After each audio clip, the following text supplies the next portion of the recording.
Absolutely not. Hi. I'm Hi. not ready. Too bad. Hello, welcome back to the Pale, where we have our wonderful players riding an oversized train. I heard someone complain that the train wasn't big enough, or wasn't as big as they expected. So, if a PC, just so happens to perish in this session, it was all their fault. Rude. Mhm. I mean, I will say it is kind of standard train size so far. Is it? So, what is your okay? So, standard train. The map alone shows you two levels on a train. Yes, some passenger trains do have two levels. I've Yep. described this train of having four levels. It is So also. I said so far, hmm map wise. This train is also okay, and each square is roughly like 5 by 5 feet, right? 5, 10, 15, 20, 25, 30, 35. Yes. Please tell me what trains are you familiar with that are 35 feet wide? A train. You're next. Anyways, Pearl, do you want to try to attempt to redeem yourself and give us a little recap? You just said that we are wonderful players. Yeah, and then you undercut me, so it's all your fault. Shelter. Alright, so here's the recap for hmm you sweet, sweet chat. And a shorter DM. Okay, I'll stop for now. Anyways, so Milton and Victor are downstairs. And well, Jim's not here right now, so we're missing Jim. But Jim in the last session was talking to our halfling um guy that was a bit nervous. While Pearl is kind of like watching him, and Spice is reading surface thoughts of the guy that Jim's talking to. And that's and Jim asked him to be part if he wants to join the new cult, and he rolled a dirty 20 in persuasion. And he got himself a new follower for the nude cult. Uh, And that's a recap. Think so. I thought it was just the correction. fact that Jim caught the guy by surprise. Yeah, he got a new follower. No. The role was not for him to gain a new follower. The role is to see if the guy reacted violently or not. And he didn't. Yeah, because Jim rolled so well that he was not freaked out or weirded out. He kind of stayed and he was amazed and confused, but he did not like run away or anything. And he'll gain a new follower later. I also need to apologize to Vivi because apparently trains were only 10 feet. It's fantasy, though. Oh yeah, there Don't we worry go. about it. Yeah, see, much smaller. Look at that. But yeah, yeah. You all have made your way. The Comet '06, which, oh, by the way, Jim may be late or absent for this session, but they did mention earlier, like out of the game, that it was my inspiration for calling it the Comet '06 in any way related to the Commodore '06. I'm like, no, that's just a coincidence. Mm-hmm. Yep. Mm-hmm. My door is closed, and Disco is upset that I'm talking and not talking to him with the door closed. How dare. He, How dare. you're all grounded. Make me. Watch it. Ba-dow, ba-dow. You watch it. You're over there flirting with Nova. You You just salty. You're just a salty DM over there. Sure. But with that rude comment, why don't we go ahead and get started? Oh, well, because Jim was talking to our halfling, I mean, I guess we should. What would he be doing? Send Victor instead. Maybe Jim could have a life crisis in his head, so he just went silent or stomachache or something. Did you want him? Did you want Jim to keep talking with the halfling? I guess so. And Pearl could just watch for a little bit longer to see. Okay. Yeah, we could say that Jim ordered probably another drink or two, sat down, and you see the halfling is at the moment equal parts kind of uncomfortable, but still sort of fascinated and interested in what's going on in front of him. So he's playing around, almost like he's playing along. Okay. Yeah.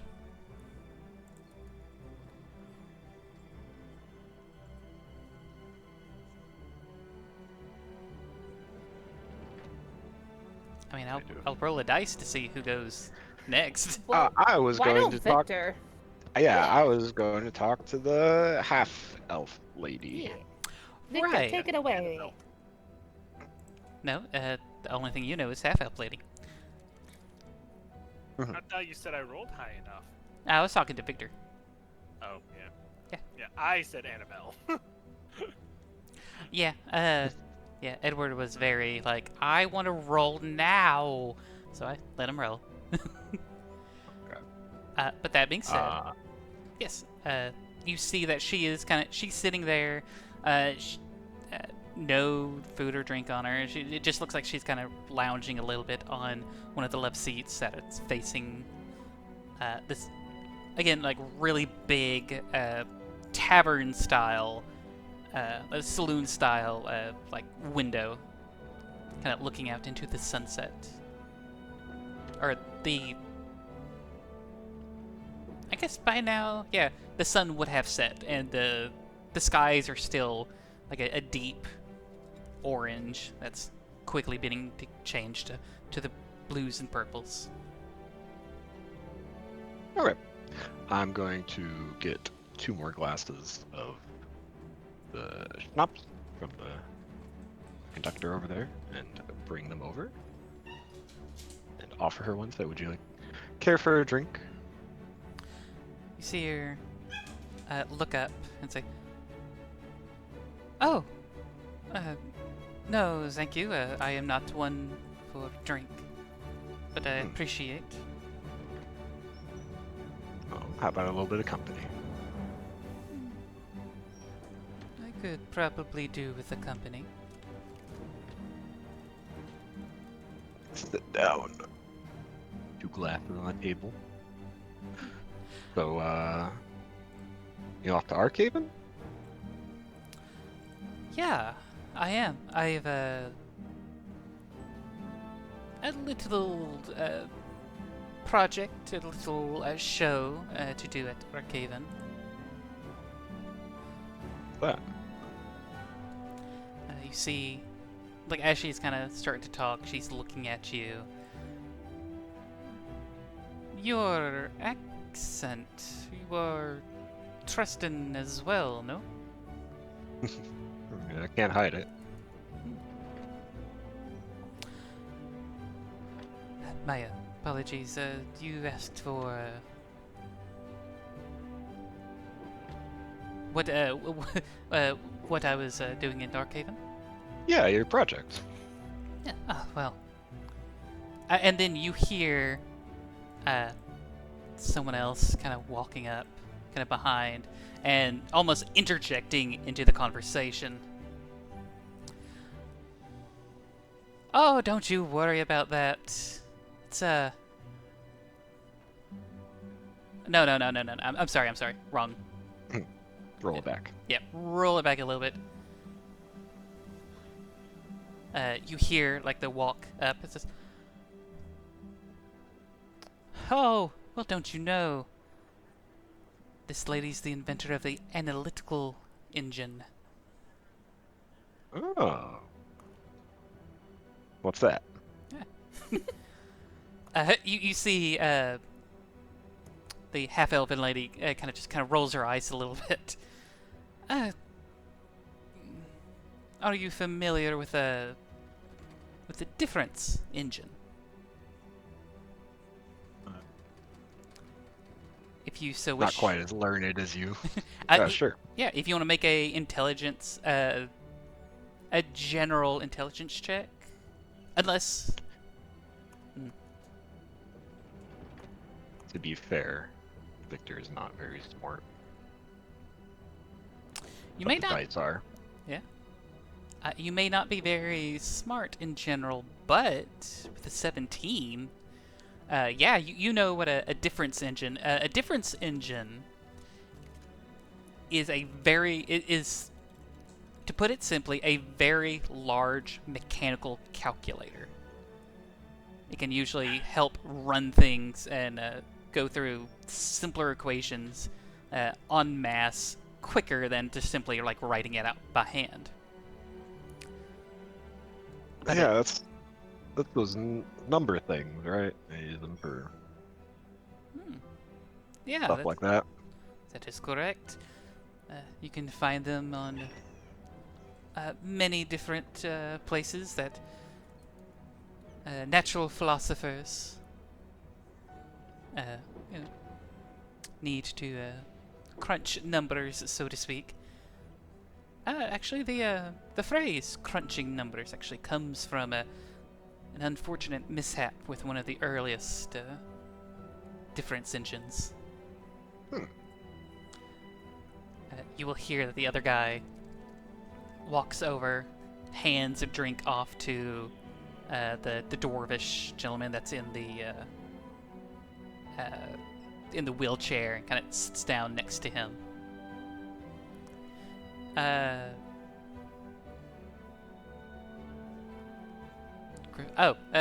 Milton, yeah, if you want to go ahead and make a roll, perception roll. I'd say they're not being quiet. Okay, so yeah, so with a 14, I'd say you can easily kind of pick this up. So your engine is better, improved.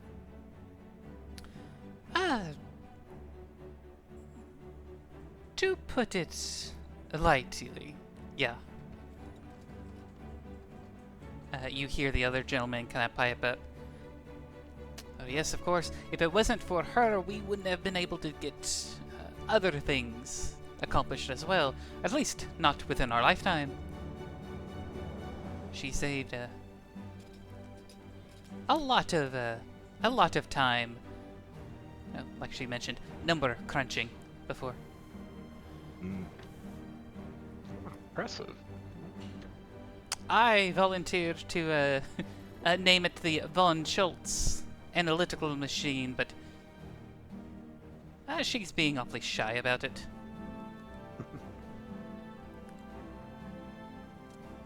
Well, so are these out in production now, or is it still something being worked on? She will respond with, they're we're looking for mass production, though there are a few working models that we used. My deepest apologies, my friend. I am Miss Von Schultz. Victor, pleasure to meet you. And my friend over here, who was so eager to intrude in our conversation. You hear the other guy just kind of laugh under his breath. Also, my apologies, new friend.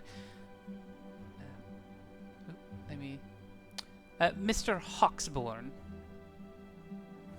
And he'll stand up and he'll actually kind of reach over and kind of give you a handshake. Mm.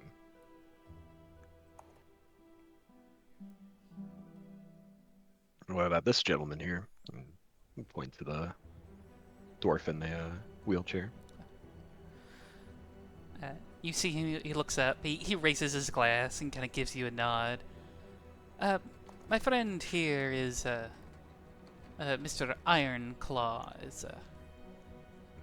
I'm helping him get to Arkhaven. He's got some lung trouble, you see. Some unfortunate encounter with some gas a few years ago, and we're hoping that we can find someone in Arkhaven to help him with his condition. Your health. I raise the glass. He raises his glass. Aye, to health.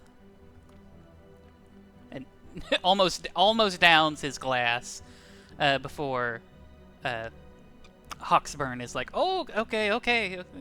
Take it a little easy."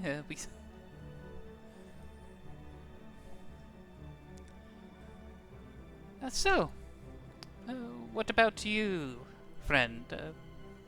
You on your way to Arkhaven as well? Yes. Always wanted to see the city.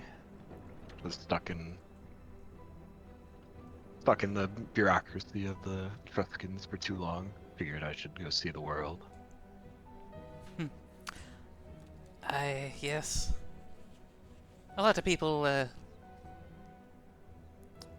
seems like a lot of people want to try to get away from the Trustans and Spirestonians and all that unfortunate. It's a bad time right now. You're telling me. And he kind of turns his head a little bit and he kind of shows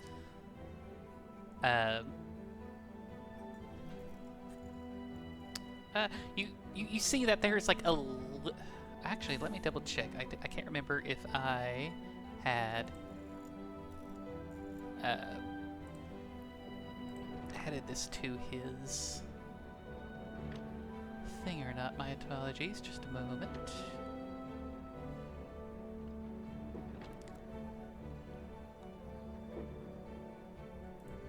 Oh, okay. Yeah, it is there. You see that he'll turn his head a little bit, and on one side of his face, you do see that there is a long-healed scar, but with your background, a familiar sort of chemical gas burn that's very indicative of what they were using in No Man's Land.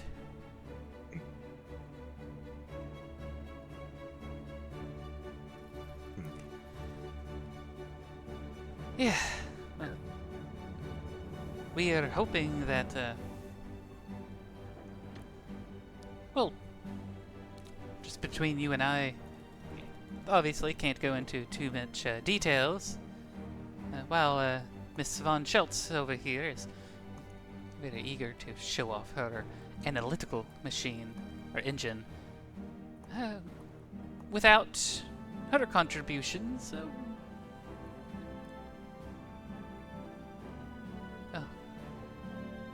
hopefully our future will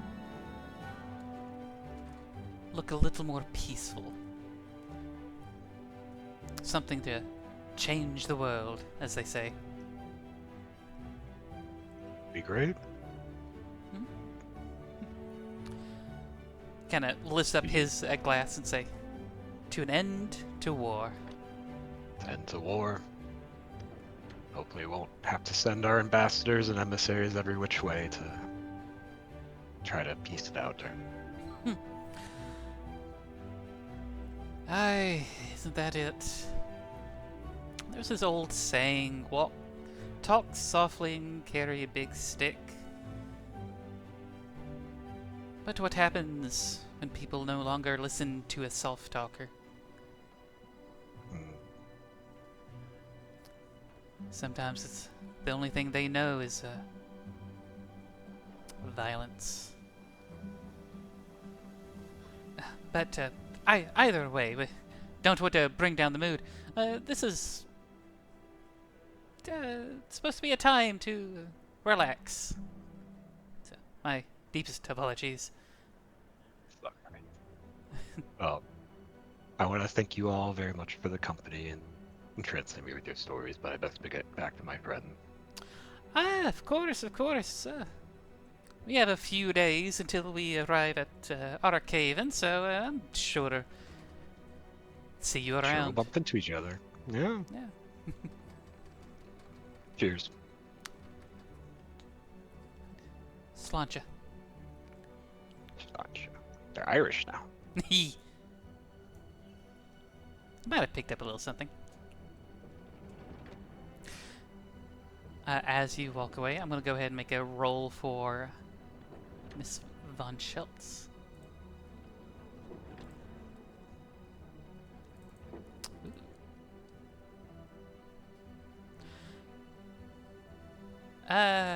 What is Milton doing while this conversation was going on?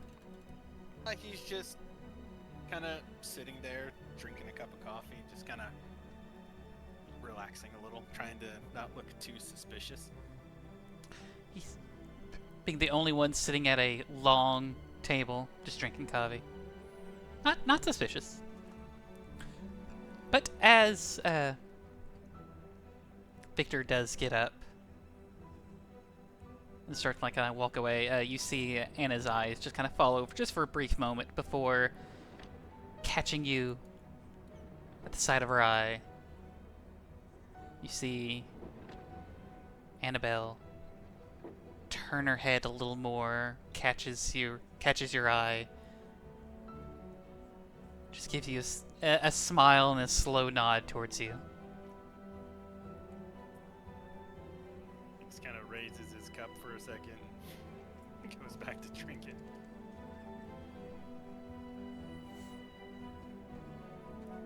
The acknowledgement, that's all we need for that moment. Just kind of like a little bit of a An acknowledgement, yeah. just kind of a how you doing without saying how you doing. Yeah, of course. Unless, yeah, because I think that's enough of acknowledgement for the moment. Understood. Yeah. And you see that, she doesn't get up and try to move around at the moment either. She just kind of acknowledges. Can I do a perception check to see if I see this exchange? Sure. Either perception or insight, since you're kind of either like seeing body language. 9. A 9.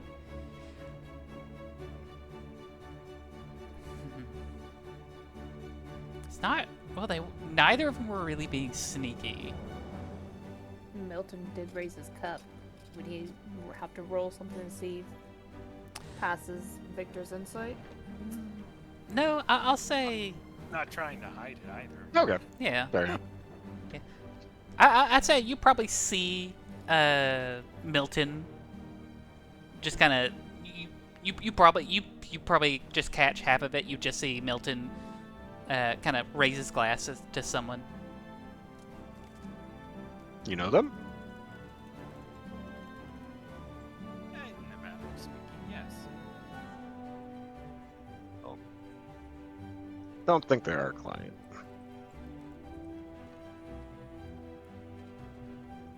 Wouldn't be traveling with a group, I don't think.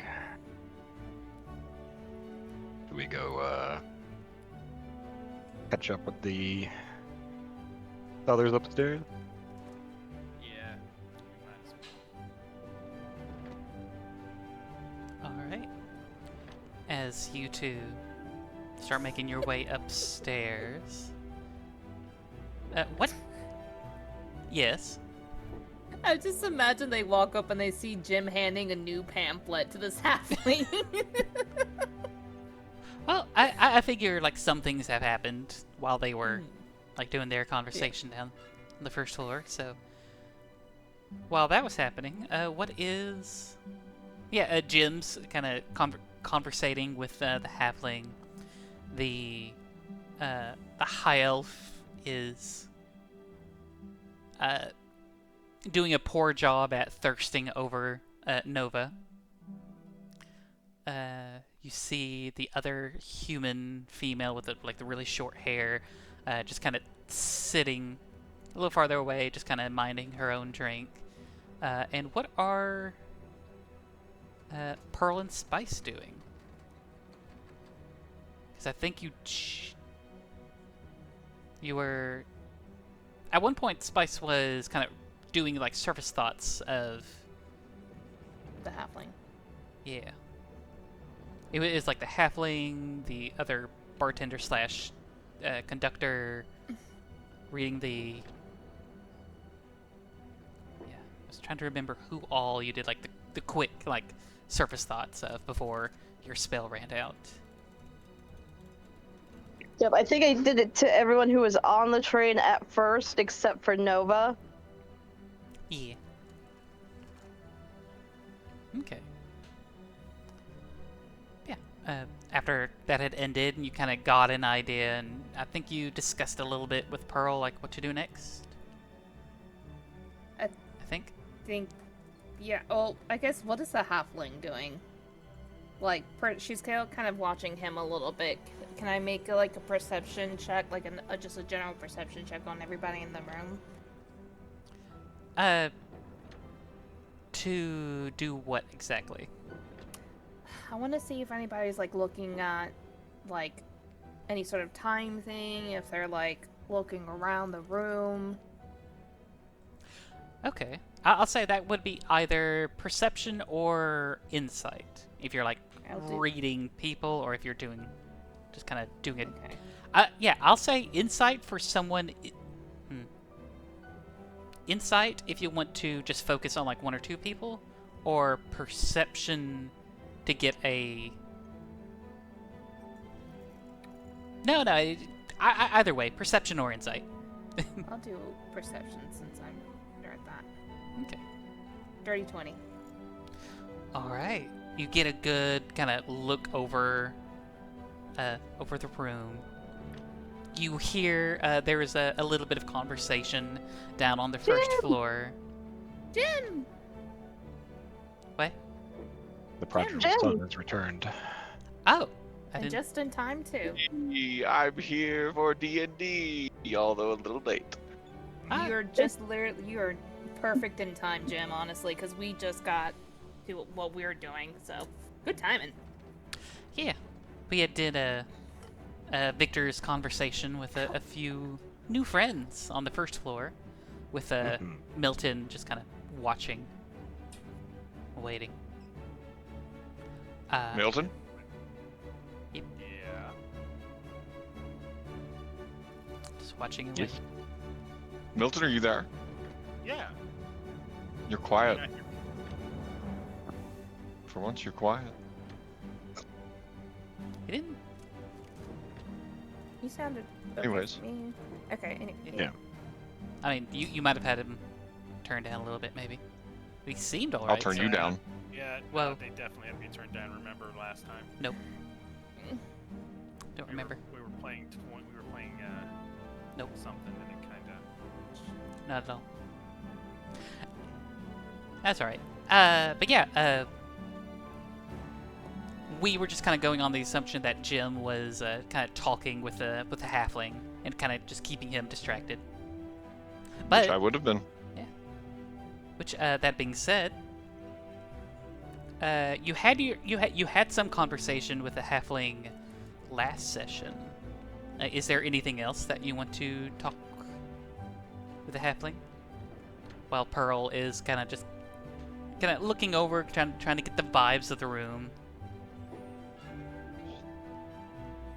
So far. You here for a good time or a long time? Both. Both, hopefully. A good long time. What was the voice that I gave the halfling? It was a little. You just pull up the VOD and listen back. In the middle of a session while I'm recording. Mhm. Just pull up. I Oh, know we he should was do our watch anxious. parties where we just listen to the recording. Ah, Just yes. do like the a 3+ commentary every week. hours. Yeah, director's cut. So basically, Critical Role watching Vox Machina. Yeah, why not? Well, that one it's animated, but anyways. I think I gave him something of a little deeper voice and a little more of a. There's something along that. Oh, okay, yeah. I'm here. I'm just making my way up to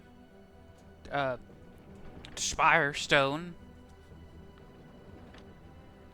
Little stop at Archaven, but eventually might want to make my way to Spirestone. What? Oh yeah. Yeah. Your cult, or is it like back in? What the hell are you doing? I'm dancing. I did a little dance around it. Go on, ask me. Where's your cult like stationed out of, like back down south, or whose sink is on? Sorry. Let me mute myself. Who's washing dishes? You see, the conductor over there has like a little faucet with a basin. He's like cleaning out one of the glasses. Oh, to clean the glasses. Yeah. Good. He's being hygienic. This economy. You gotta be. I mean, looking at this place, the economy looks like it's doing pretty well. Fair. Have you seen the prices in the general store? Like, holy shit. Inflation. Actually, no. Yeah. Anyways, that's a good point. my cult is located down south. Oh. Is it? In the middle of the desert. Oh. Huh. Very remote. You interested? I mean, dry air, heat. Mm-hmm. It's delicious on a naked body. He just kind of furls his eyebrows a little bit.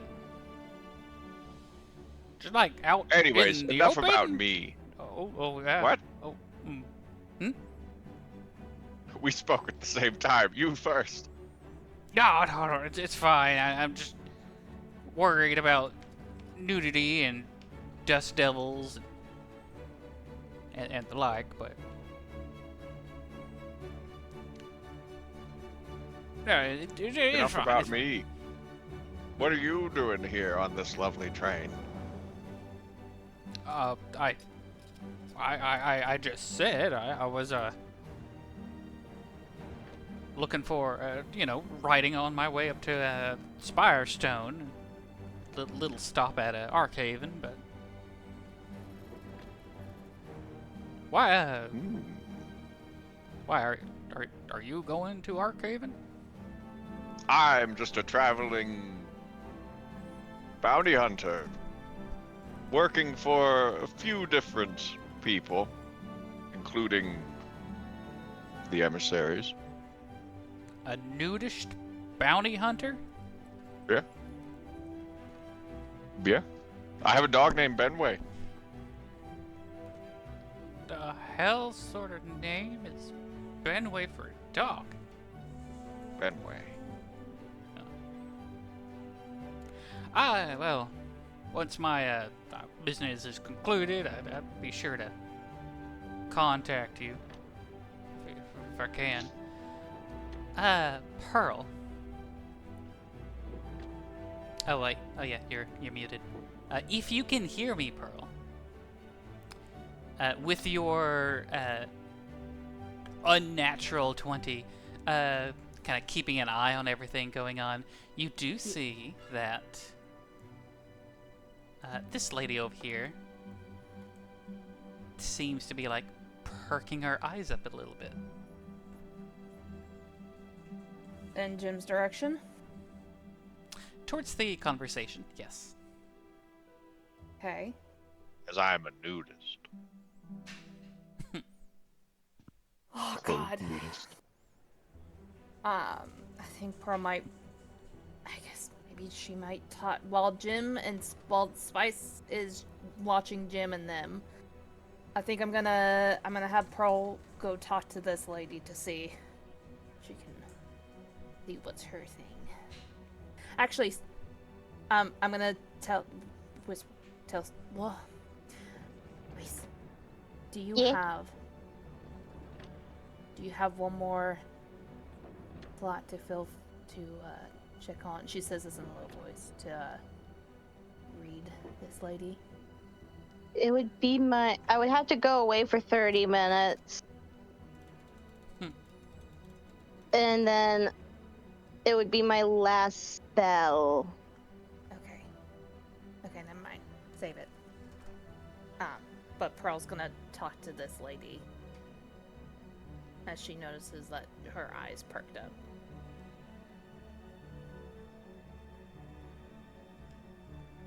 Alright. Do you just kind of go over and sit down at the table? She's gonna order a drink, and then she's gonna probably bring an extra drink with her and go talk to her. I feel like I need a drink myself. Feeling anxious. Was that in character or out of character? Or both? Both. It's both. This is why I would not be a good bard, because I'm like, I don't want to be the I don't like talking to people to try to figure out, are you the person who makes them look anxious? What if it's Just be blunt with him, Pearl. I mean, I just this should not. No. Yeah, just flirt No. with them. Tell them how cute their short hair looks. Tell them I Anyways. love them. She's gonna bring a drink for Pearl, and for this lady. She's gonna walk over. Yeah, you grab a couple of drinks. You walk over and you sit down. Oh, hello. Hi. What's your name? I'm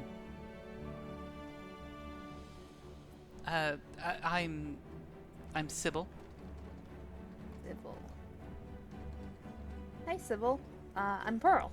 I want to know if you got some people you waiting on, or you just relaxing here by yourself? For the moment, I'm just kind of sitting and relaxing. But, Okay. guess you could also say I might have been waiting on someone.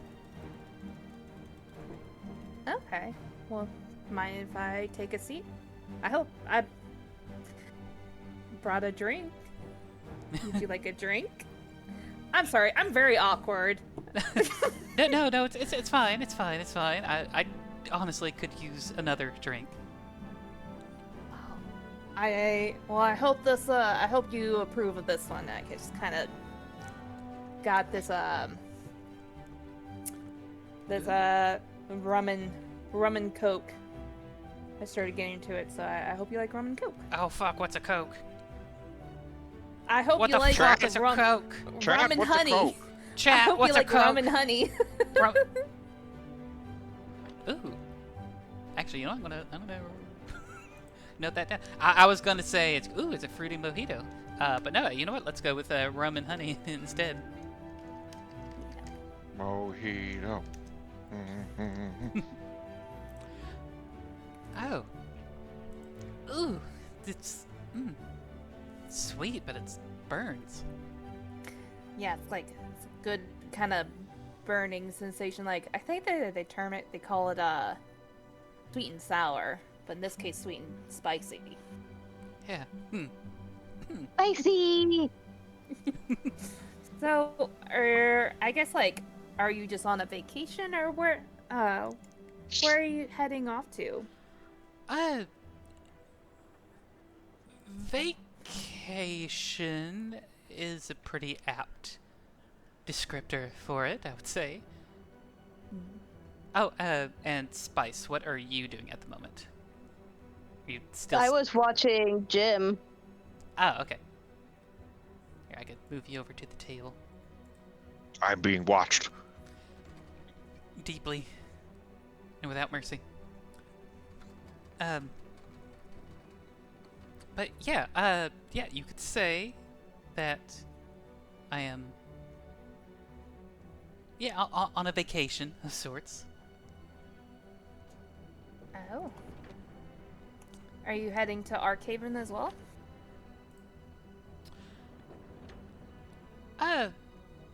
For a stop, but I'm hoping to keep moving. Okay. I have to confess, I've never been on this train before. This is pretty impressive. First time on the Common 06. I thought it was gonna... I thought it was more like a, like a mini city, not like a big train. It's quite impressive. Well, I mean, they do have, well, they call them conductors, but they are the closest thing to, like, guards that this place has, and it's unlike a normal city. It doesn't produce its own goods, but it does, take advantage of its mobility and traveling and trading, most of all. It has its own command structure. There are some people who do permanently live here, so... Do you permanently live here, or do you have a home somewhere else and you just kind of like to travel? I have a home. And you see her, her eyes kind of sink down. It's as if she's kind of having a painful memory. I have a home that I'm hoping to get back to.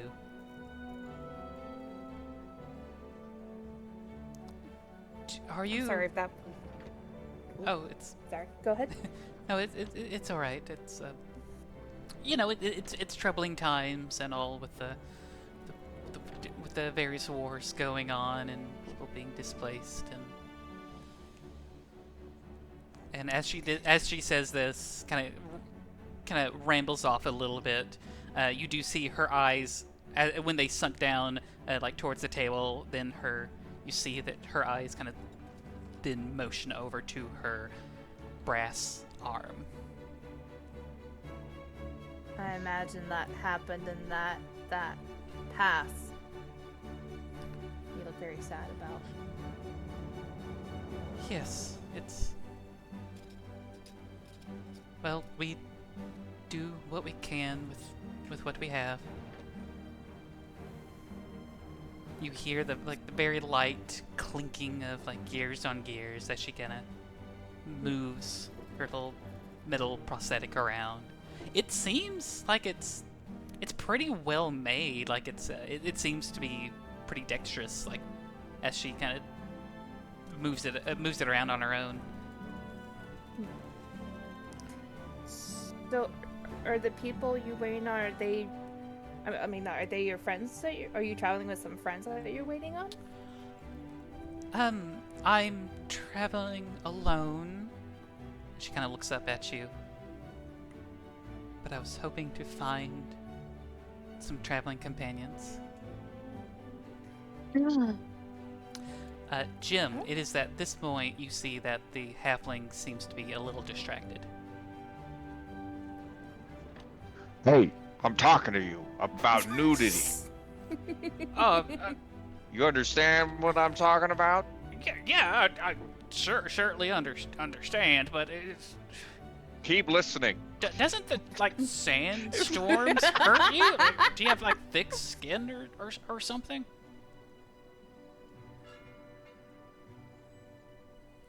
No. The blazing It doesn't heat hurt from at the all. sun? In fact, I never feel any panic about how coarse the sand may be against my bare bottom. Uh-huh. For as long as you have a towel around, things are fine. We don't just sit on the bare ground. Are you kidding me? We have towels. Well, it's not that. You've never but I been mean, to a it's- nudist colony? Man, tell me you've never been to a nudist colony before, buddy. I haven't. It's kind of new. Uh, There's etiquette. I'll tell you more about that etiquette. uh-huh. Please, excuse me. I need to go to my room.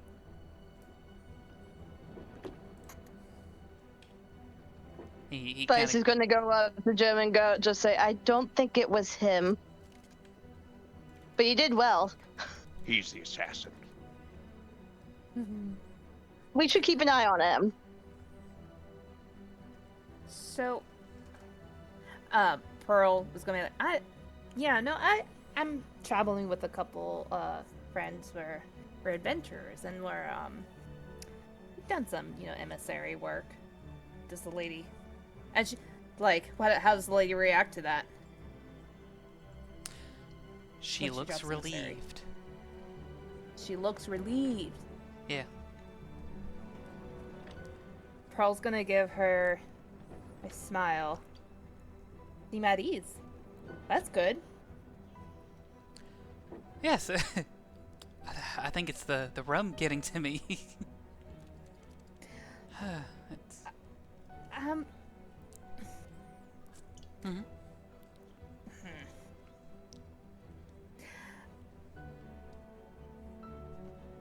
Do you happen? What is John's last name? Never mentioned. Wasn't on his name Yeah. name plaque. Yeah. Yeah. Never mentioned. Yeah. Yeah. Okay. Yeah, we got sent by. We know a friend named John. He works with us. I don't know. Do you have any friends named John? I don't have any friends named John, but he seems nice. So you look. Does she look beefy, muscular? Make a insight check.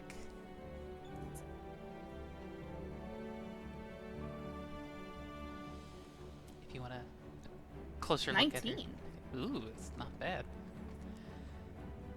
As you really kind of, as you're talking to her and you're kind of getting to know her and talking to her and getting to know her and talking, and so on and so forth, you notice that she's got, she has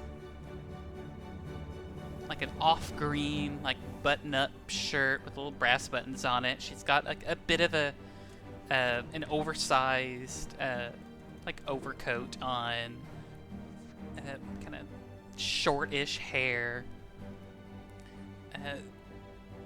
It very much seems like the way she's dressed. Her clothes are a little baggier. It's as if she's trying to kind of conceal herself as much as possible while still being out in the open. The 19, her hair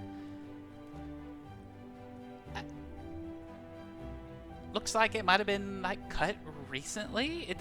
It's definitely not a haircut that kind of fits her, really fits her face shape or anything. Mm-hmm. She doesn't seem beefy or brawny. Whenever she does move around, whenever you can kind of pick up on her physique, she's not beefy or brawny at all. She's rather thin. But the way that she's speaking, the fluidity of her, even in this very casual state, you do pick up. It's almost like high class vibes, but from someone who hasn't been around high class in a very long time. Okay. So it looks clear to Pearl that she is under some sort of disguise or trying to hide her nobility, I guess, in a way. You could pick up on that, yes. It's Okay. very much like she doesn't want to be recognizable. Okay. Very much. Okay. I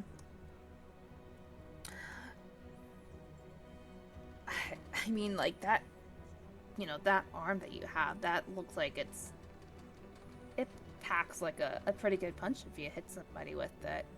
Yeah, everybody could use some protection, though.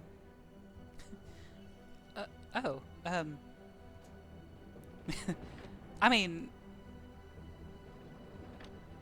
the doctor who gave it to me, you know, he said it wasn't, you know, very, like, while the brass is like it's pretty strong, it's not something that should typically do a lot of wear and tear.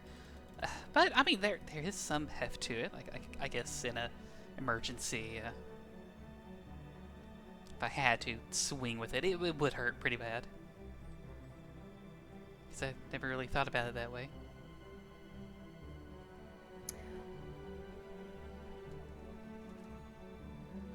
I want to be blunt, but I don't want to...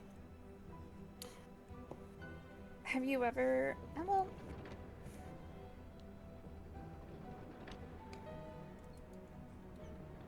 Just be like, could I be the one you were looking for?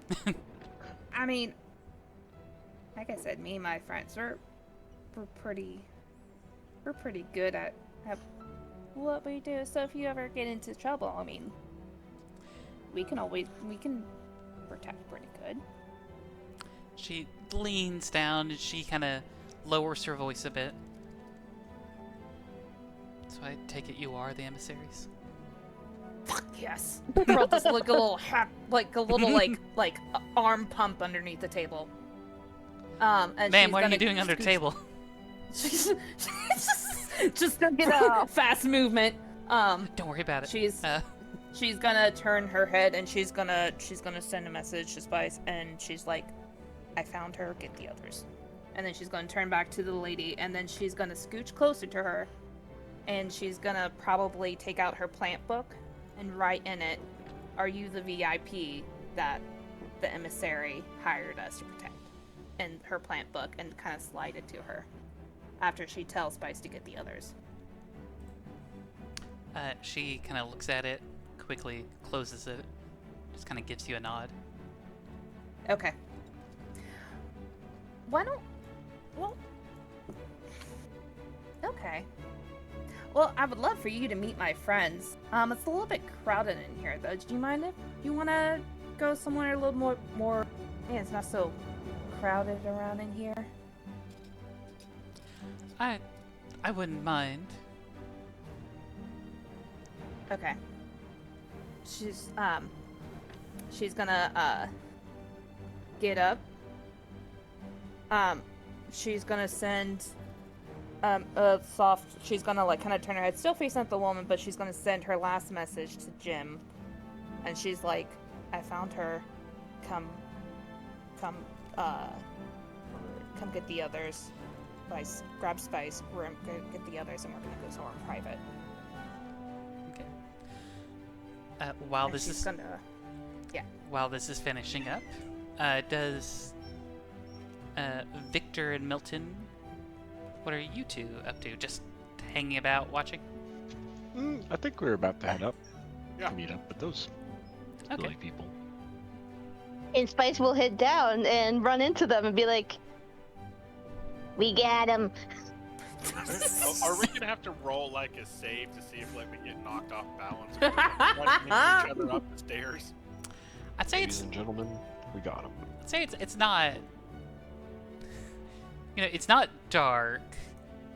You can easily see each other on either end of the of the steps. There's no save necessary. Okay.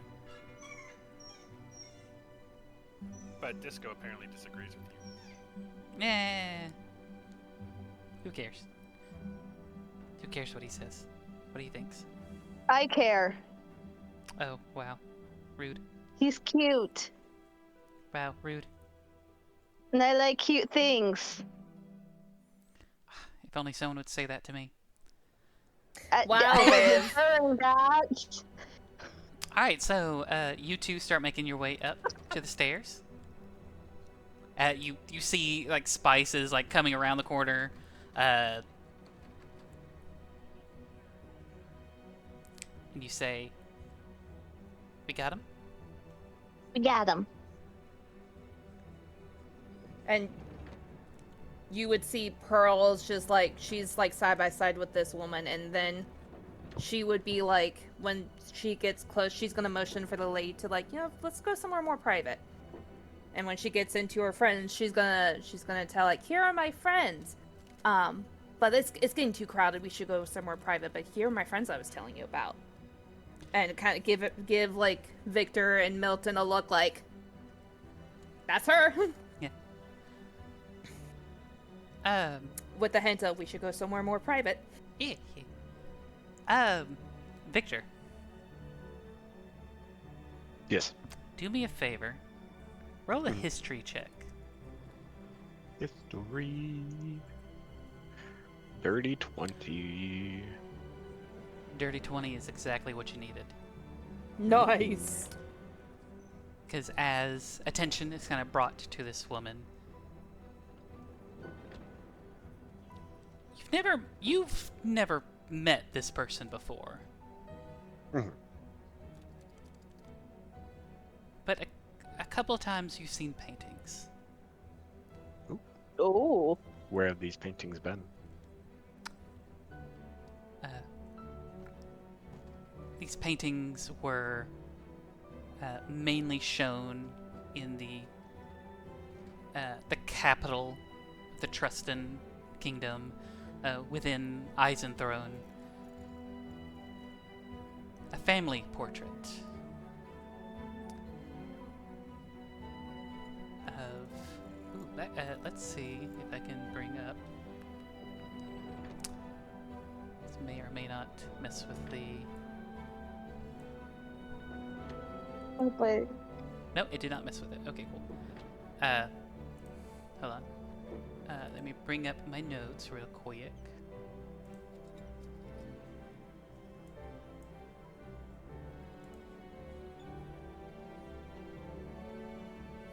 So,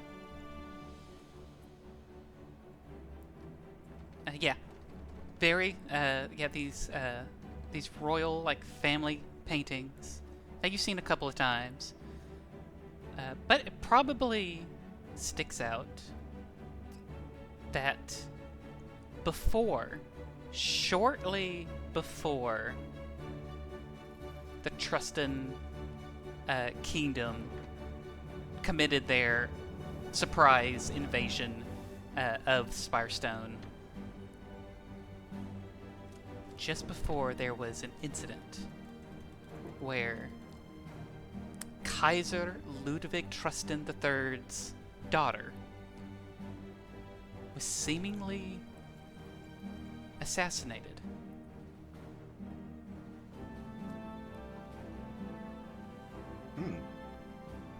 But the damnedest thing is, you swear you're looking into her blue eyes right now.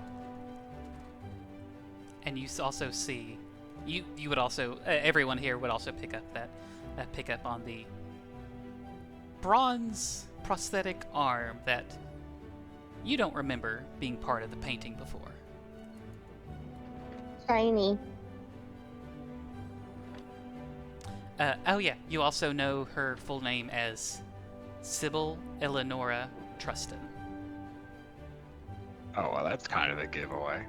Oh, wait, no, she didn't say that. Yeah, Sorry. she didn't say it, but you're Okay. with that 20 roll, you started piecing, like, it was an important part of the history. Right? It was a very big deal just before the invasion happened. Some people say that the Kaiser might believe that the Spirestonians were involved in the assassination attempt, but any attempt at a public discussion about this has always been hushed. And of course, the attention was then quickly moved to the surprise invasion and then the ongoing war. Would you call it an attempt if they assumed they succeeded? Yeah. Yeah.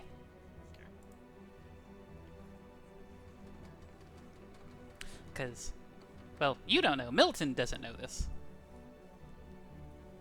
But yeah. You mean tell me I don't know why I fought in a war? Yours was a different war.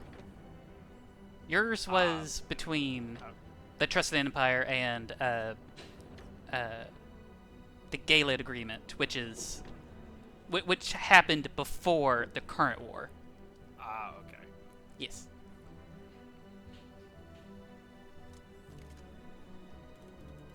Okay. All right. But yeah, Victor, these are the connections that you make. Yeah.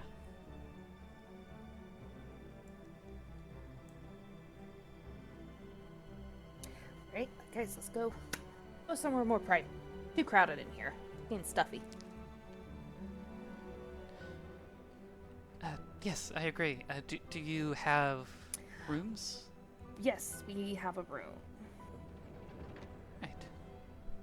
Gonna start. Well, Victor and Spice and Milton are all in front of her, so it's just like. I'm gonna go up to her and introduce myself as Spice. Oh. Hello. It's nice to meet you, Spice. You have a cool arm. Oh. I'm sorry, she thank you. does not understand tact. It's quite all right.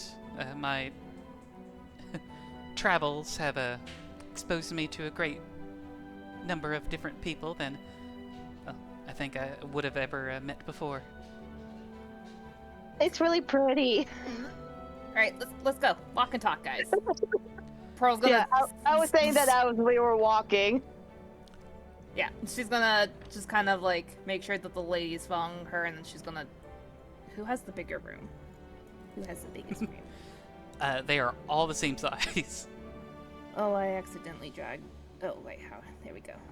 Okay. I guess let's take it to Jim and Vic. Let's take her to the 108. That's a big room.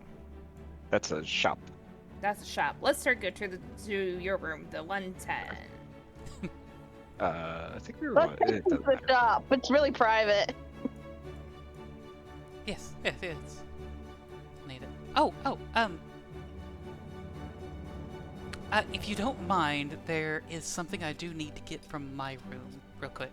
Oh, okay. Well then, one of us needs to come with you. Yeah, Discord. Yeah. Okay. I can go with you, and then if somebody else wants to come with me, then we all can meet in I will Victor's go. room. Okay. Yes. Victor and Pearl will go with her. Here, yeah. Let me. Which room are you in? I'm just down here in 203. All right. 203 ass? That's a weird room.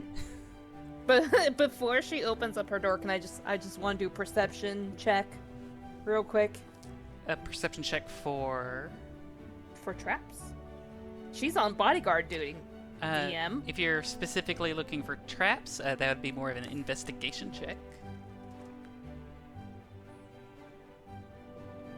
Or if you're also proficient in thieves' tools, or if you're proficient in both, that would be with advantage. Victor, how's your investigation? Probably not too great. Do you have more than a +0? No. Oh, okay. Well, Do you need Melton's help? do you Too late. Roll the dice. well, Roll the Roll dice. the dice. You already whoever left. gets higher goes with Pearl. What? Rollies. No, I thought Victor already went. No, Pearl, roll your dice. Yeah, Pearl, okay, roll fine. your dice. Evens, Yeah, you Milton, said you were odds, looking Victor. for. You said you were looking for traps. Oh, So. yes. Okay. Investigation. Mhm. 9. 9. You don't see any traps. All right. Is it safe to go in my Okay. room? I think so, but I'm just gonna give you a little something just to. She's gonna put. Can I do bark skin? But can I make it to where it is settled, like the skin doesn't look like bark? Can I manipulate to where like it doesn't look like that? I don't know if you have any armor underneath your clothes. I just want to be extra cautious. No, I don't have any armor. Let me double check the spell. And let's see. Because if you want to make a modification to a spell, that might be a high Arcana check. But let me double check. It seems a bark-like appearance. And has an armor class of 17 if the AC is lower than that. Did it used to be? Oh yeah. Oh yeah, the wording was a little different from the old version. Because they say that the target's AC can't be less than 16, regardless of what kind of armor it's wearing.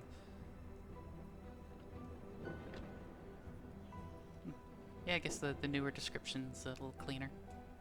Which is nice. But yeah, it does say that her skin will assume a bark-like appearance. I'll say, because that's part of the spell, you can attempt an Arcana check to make it less apparent, but it's going to be a high DC. Is it high? Okay. If it's a high DC, I don't think I'm gonna risk it then. But I will step in the room in front of her, though. Just to, if anything happens, Okay, yeah. Pearl will get hit first. Right. Yeah, you step into the room. Nothing bad happens. Okay. Alright. Go ahead and get your stuff and we'll go to the others. Okay. Just a moment. She kind of goes over to the table. You see that kind of tucked underneath the table. There's like a small bag.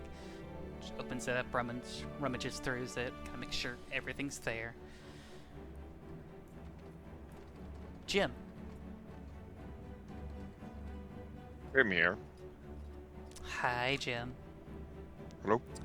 As you're sitting there and you notice that the others kind of go off, I assume you're about to get up and you're like gonna be with the other people to do what your party needs. But as you're beginning to get up out of your chair, you get a familiar whiff of brimstone. Okay. Must be the tiefling. No, it's not the tiefling. Again, you're familiar with the smell. Can I follow the scent?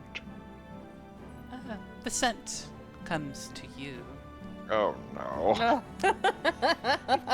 As... He comes to you. Nope. It's not what we want.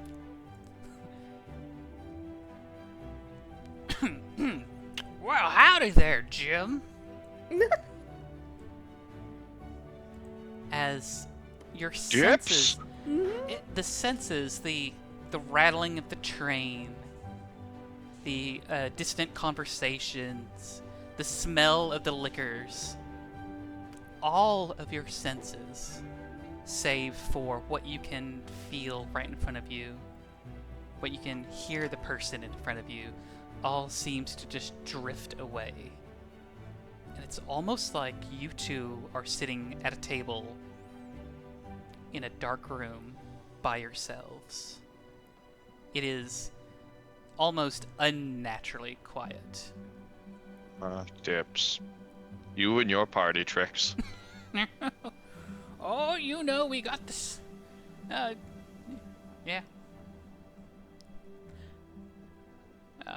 My tricks are just a little flick of the wrist. No big deal. I could teach you sometime. What are you doing here? How'd you get on the train? Oh, Fool. always on for business for you now, aren't you? That's quite all right. Our, do have to say, our mutual benefactor has a request.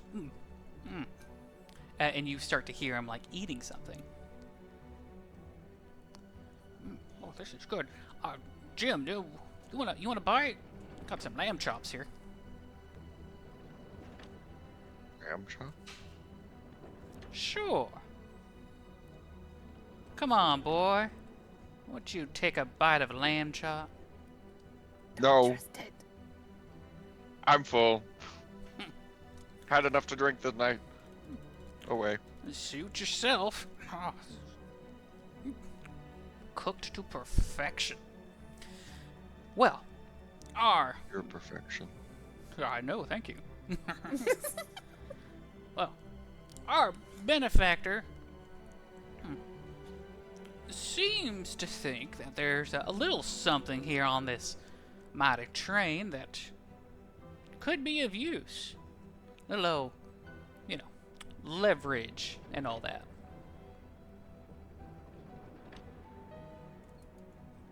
Now, of course, this is one of those things that you are not required to accept and everything. It's just, would look better on the resumes down on the line.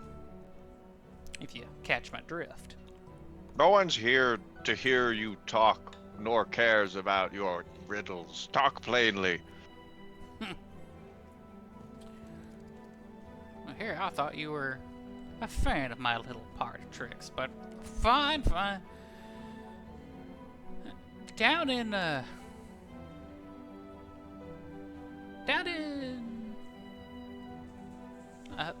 hold on. Oh. Almost there, 203. No, down in room 103. There's a little briefcase that's got some papers in it. Very important looking things. What's actually in it or on those papers, I don't know. But our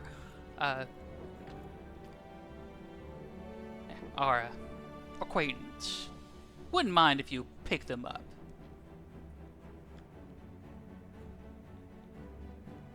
Should be easy enough.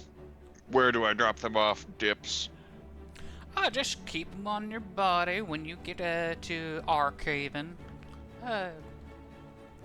I'll come by and pick them up. You say so. Of course. Are you sure you don't want a bite of this lamb chop? I don't want none of your junk.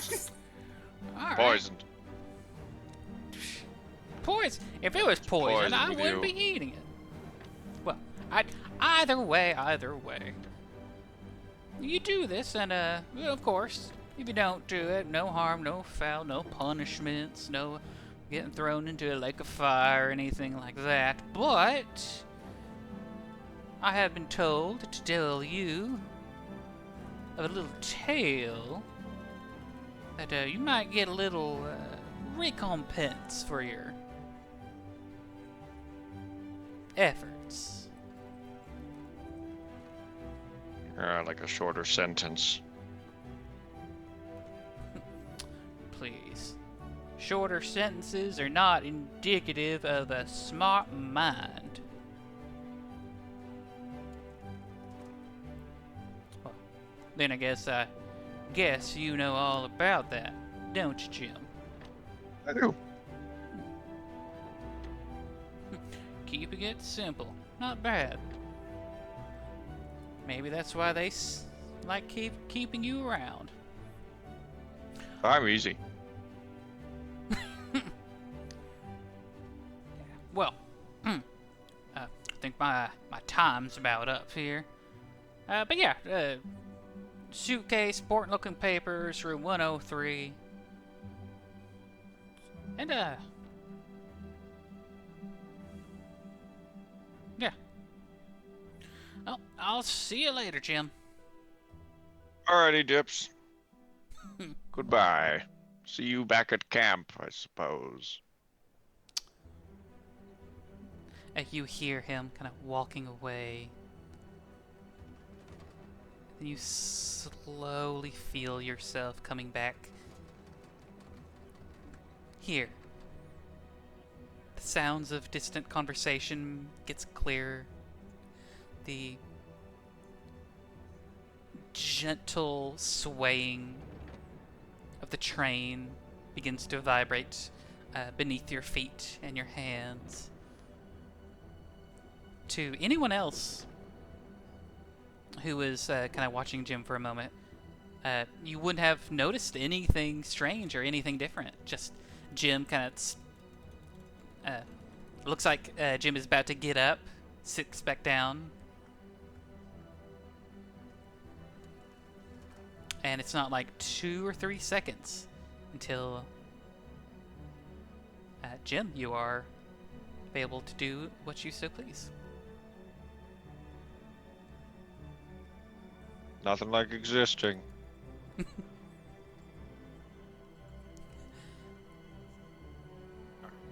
you okay, Jim? You seem a little weirder than normal. Everything's peachy. In Jim Town. Says a man who clearly has some existential crisis going on. Jim Town. Next stop.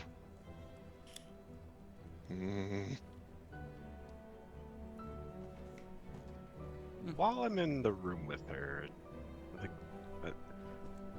I'm sorry, man. What did you say your name was? My name's Sybil. In Truscan, I'd like to say, I thought I've seen your face before. She tenses up. Victor. I go into a low bow and I say, "It's good to see you in good health, Your Majesty." No. Stand up, please. I don't... Can't. I understand. I know we're alone in this room, and there's no one else, but if anyone else... I understand.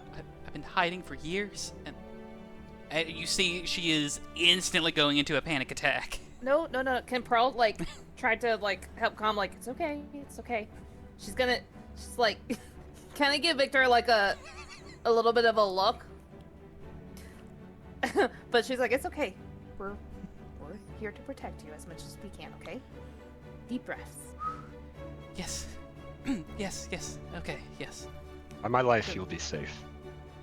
That means that you're gonna have at least 2, I would like at least 2 people of us with you at all times. You're gonna be staying with us in one of the rooms, and we're gonna be doing watches to make sure that you're safe. So. No, yes.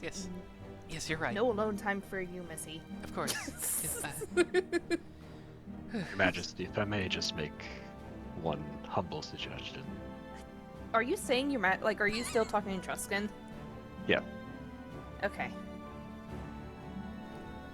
Yes. May it not be better to use a pseudonym? Right. Yes. Pseudonym name.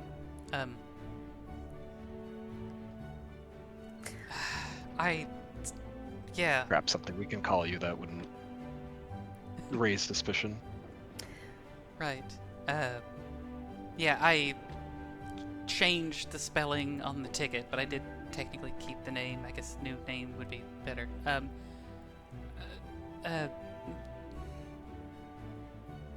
Nora? No, wait, is that too close to my middle name? She frantically looks around the room to see. Bed, No. How about Mary? Mary. Mary? Yes. We can do Mary. Oh, I have no idea what you guys were talking about. I was just... We could say we're What the speaking in common. Okay. Well, then she would have been like, Victor, stop saying the M word. You're alone. This is the Prince of Rome. I will show them the respect they deserve. Yes, well, they're also under our protection, and we should not be saying those things. So, Mary, I'm glad that we can become friends, and we try our best to keep our friends safe. Yes. I'm sorry. I just thought of. She looks at both of you. My father is not the same man who I remember. There's something wrong with him, and I don't know if it's him or if it's someone close to him, but these invasions, they're not him. He was a peaceful man. How about... I think this is something we should discuss with everybody. I'm sorry, Mary. Maybe wait till we're with everybody in the room. No, yeah, that's fine. That's fine. Okay, I've got my things. I'm Okay. ready to go. Alright, Victor, lead the way. We will move from you back over to like just after Jim, or maybe it'd be just after Jim. What is Spice and Milton doing? Since you saw the other three go away. Yeah. And we didn't saw them communicate go with in, you. But yeah, they really didn't. Well, You're like, oh, we all need to get together so we can have this I conversation. did and then say we did. I think Victor or I pointed that. She said I need to go get my stuff. She said that out loud, and then Pearl was like, okay, well, you're not going by yourself, so we'll come with you. But she'll like to go get her all stuff. But pile in a room. It's not a good idea. unless you wanna we all just go into this room. But she was not gonna let that woman go get herself by herself. Well, no, we get it. I guess we're just waiting for you to come back. Well, so I'm just like, Victor, lead the way. And so we go out.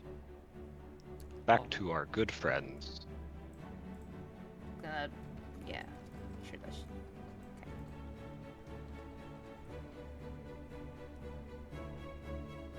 Right? Go to the room. Go to the room. The room. The That time room is so. on fire? Like, what are we talking about here? Like, go to. We're going to go 106. Victor's room. Run! Rouse is dragging Stomping Milton. down the hall, Jim stumbles down the stairs. Yeah, Pearlson, she's just gonna grab Milton's head. She's like, come on, Doc. Do you all pile into 106? Yes. That'd be awfully suspicious, but okay. You're awfully suspicious. Unless you guys wanted I'll to show follow you her into suspicious. 103. What about 103? Unless you guys wanted to follow her into her room. And 203? Yeah, 203. Unless everybody wanted to follow her into her room.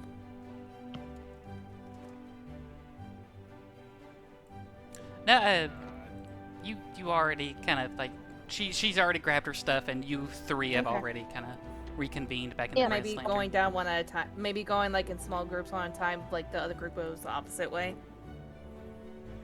Probably. Yeah. Probably. Yeah. Yeah. Okay. Cool. Anyway, we're in the room. All right. Spice wants to ask her mom if she recognizes the VIP. Well, let's see. Oh. As you kind of look at her, let's see. I'm sorry, dear, but she doesn't look familiar to me. Okay. That's Would kind of a Spice- good thing, though. Would Spice's family know her? Because they're from the Trusted Empire? They are from the Trusted Empire, but since they're so much more remote, Country It's- bumpkins. Yep. yeah, it's much less likely that they would have seen the family portrait of the royal family, so on. Alright. They would probably they probably might recognize the full name, but simply seeing her, not quite. Hmm. Yeah. Alright. So, you're met Mary. Yes. Would you, explain what the situation is? Yes, Why and we are here? everybody, quiet voices. No, don't speak too loud, as we're still technically on the train. So just What? Jim. She like smacks Jim on the shoulder. Oh, That's what I'm talking about. Lower your voice. No.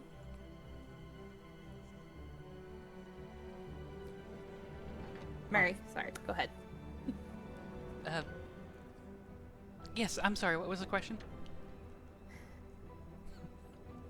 Would you like to explain your situation and what we are doing here?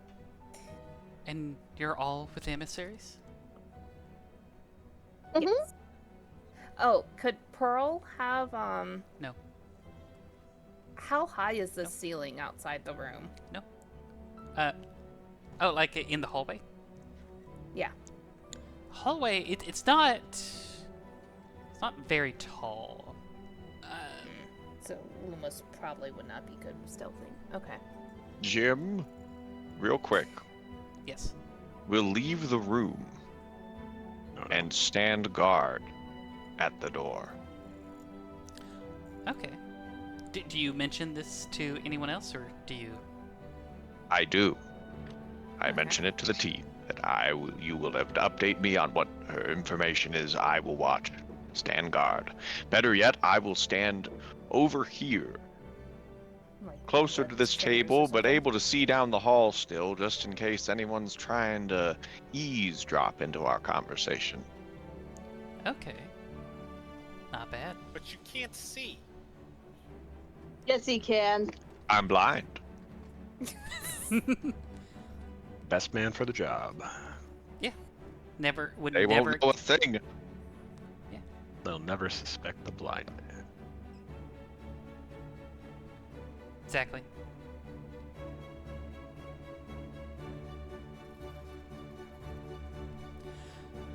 All right.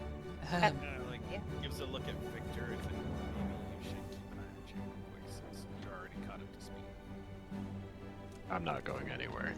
You'd like to take it, and then you can. No, I'm fine. He says down the hallway.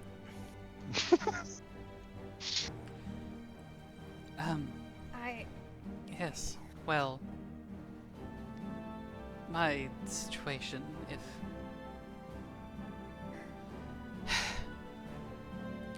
my do you want my full actual name? no, do not use your. I would not use your Okay. real name while you're on this train until we get you to even. I would not mention any of your like, not the M word. She looks at Victor. Don't mention your real name. Try. Do you to- say this in front of us? Yes. I'm looking at her, but I'm just like, you should not say her real name. Spice is gonna, Victor. in your head, go, who is she?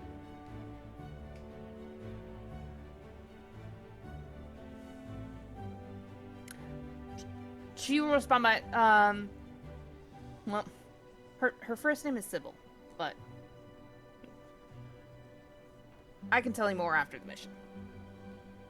I really love it when people talk to their people in their heads. Yeah, but Awkwardly looking at each also- other. deep eye contact. Also,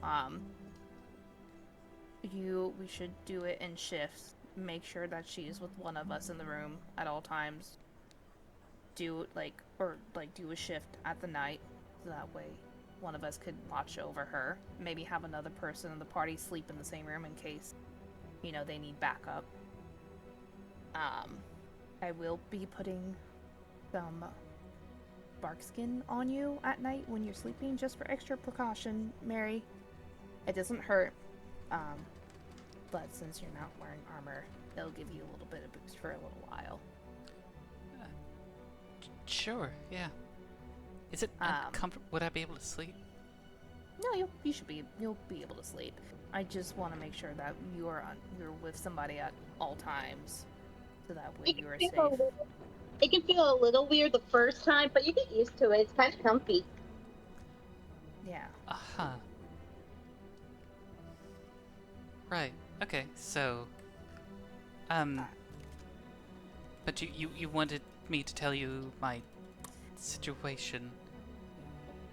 Probably not all of it. Maybe a little bit, enough for us to know what's going on, but Oh, okay. I guess I just would be cautious about telling you what in the company of the other passengers here. Right. So I am royalty. I am assumed dead by my family.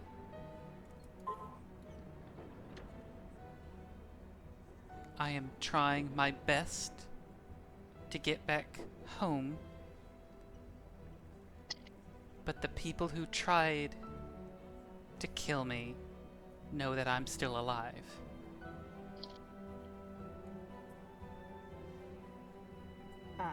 Pearl's gonna step out. I'm just gonna be across the hall. She's gonna go in this room.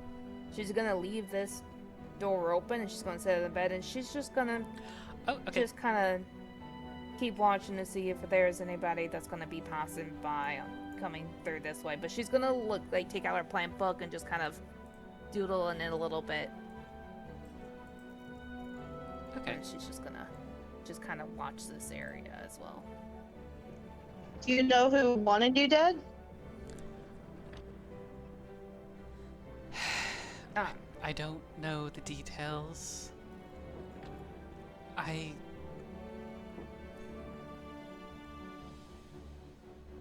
uncovered something to do with the invasion up north, but not the one before the invasion to Spirestone. I uncovered something, and I think they're trying to make sure that I don't say anything about it. Jim, you hear that a person does start walking past you. Walkhouse.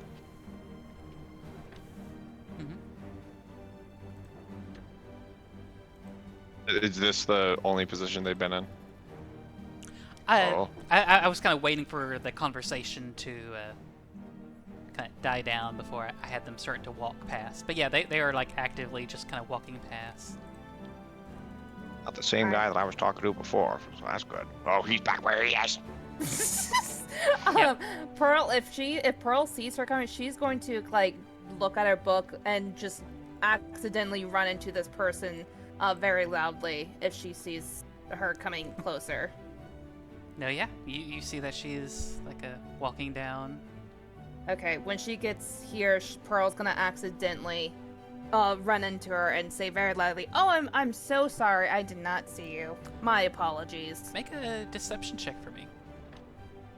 As you come on! You were trying to accidentally run into her.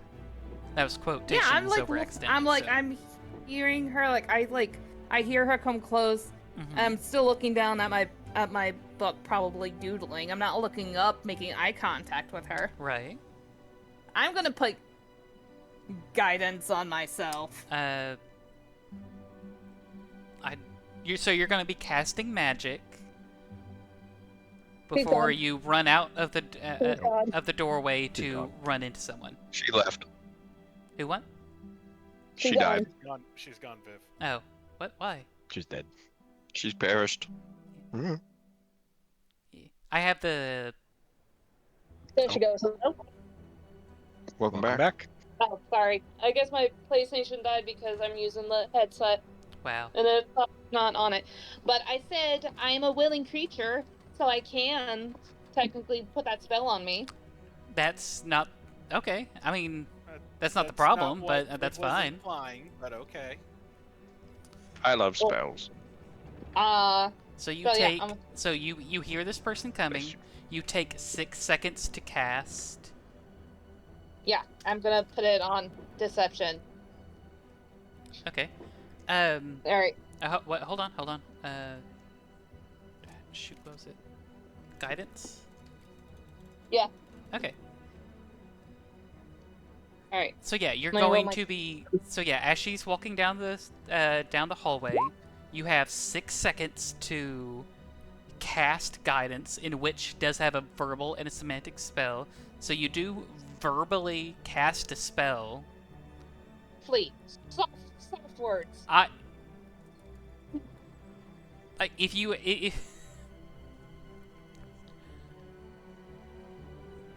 go ahead and make a stealth check, but this would be charisma if you're trying to be quiet. So not dexterity. It's not a dexterity stealth check. It'll be a charisma stealth check.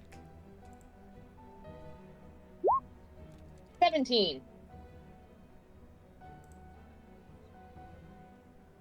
Okay. You are able to say it underneath your breath. Oh, you're not proficient in stealth, right? No. Okay, so yeah, it would. Yeah.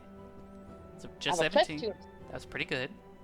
You still have to say the spell out loud though, and around the corner, you do your quick hand gesture. Yeah. Yeah. That's fine. Go ahead. I re-rolled it. It'd be deception with disadvantage. Oh, come on. Because Oh you my are God. quickly casting this spell while she's walking down the hallway. Like, imagine taking 6 full seconds to just do a normal walk. You can get a lot of distance that way. Can I do persuasion instead when I'm... You've already told me what you're doing, so we're going with what you told me to do, or that you were doing. Oh. Okay. Alright, so 5. Go ahead. Oh yeah, and you got just a 1 to your guidance? Yeah. So 6. Alright. So yeah, you rolled a 6. You quote-unquote bump into her and say, like, oops, I'm so sorry. Yeah, I'm just like, I'm looking, like, I kind of, like, come out, I'm just, like, looking at my book, I'm probably doodling on it, and I accidentally bump into her, and I was just like, oh, I'm so sorry, I was too entranced by my book doing some doodles. I apologize. Oh. It's quite alright.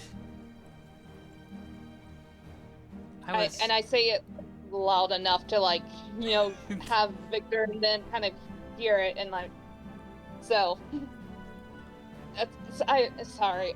She's gonna, like, kind of scramble to, pick up her book, and then she noticed that her flowers are probably, like, out, spilled, and she's like, oh, my flowers! Oh, I hope I, like, can put them back together pretty easily. I apologize. What's your name? My name is Anna. What's yours? Oh. Yeah, what's your name? Tell me. Tell me. I did. Do it. Oh, I did. I don't think it picked up on my end. Good try again. It did. Oh. Pearl. Pearl. It's nice to meet you, Pearl. If you excuse me, I'm just trying to get down the hallway. Oh, yeah, sorry. She's like kind of probably like scrambles to pick up like the rest of her flowers and closes her book and probably walks down here and sits like goes here across from Jim on this side, but enough to keep within within sight. And she said it again, kind of loudly to know like, oh. Wow, Pearl's a real klutz. Agreed. I'll say, Milton, since you're right next to the door, you obviously hear Pearl because she was actively trying to be loud when this happened. But you do hear it's a bit muffled since Annabelle's not being as loud, but you do hear Annabelle doing a brief conversation and then like walking farther past the room. I guess, can I slowly like peek the door to kind of see like what exactly transpired with that? Sure. Are you peeking? No. Like, are you trying to look as quickly as possible, or are you trying to be as discreet as possible? As discreet as possible. Yeah. Make a stealth check. 15.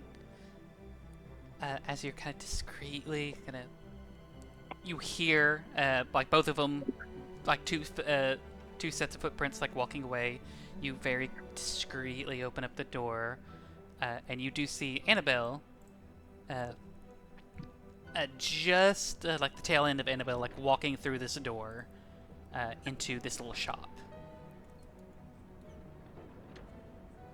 I'll say this particular one looks like it's a. Nope. There we go. What's the? Oh, it's. Shoot. It looks like a bookstore. Merriweather. Okay. Sorry, just trying to get the right.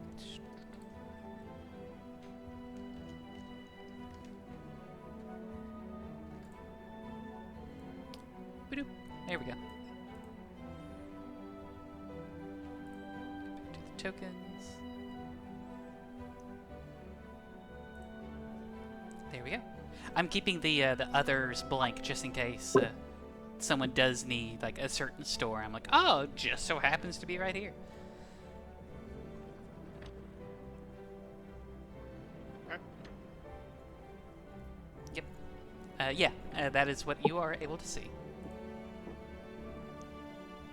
Nice. Okay. But other than that, nothing looks like uber suspicious. Other than Pearl being suspicious. Pearl being suspicious. Pearl's being suspicious. Yeah, nothing else at the moment really catches your eye as you take a quick look around.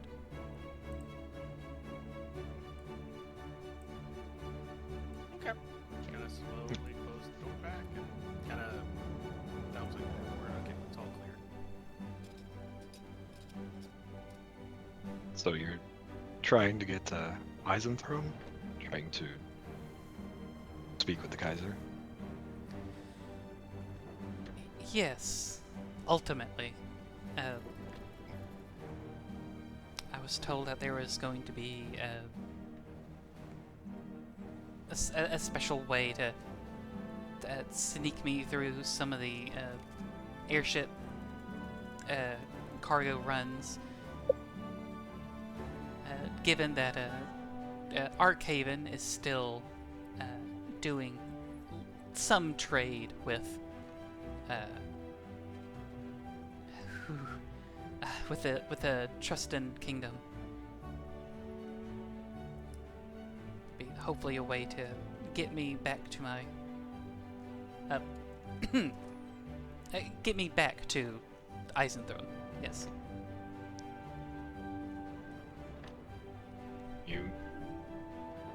We'll be sure to make you get there safe and sound.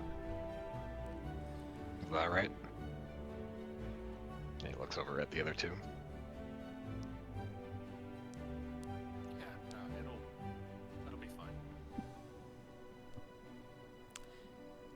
Takes a deep breath. Exhales. Thank you. Whew. I feel like I've already sobered up and I need another drink. It's a... Will you be sleeping in your room on the second floor? I can. As I haven't noticed if anyone else has garnered any attention towards me. So I don't think there's anyone else that has an inkling of who I am, but if it's safer, I could sleep just about anywhere.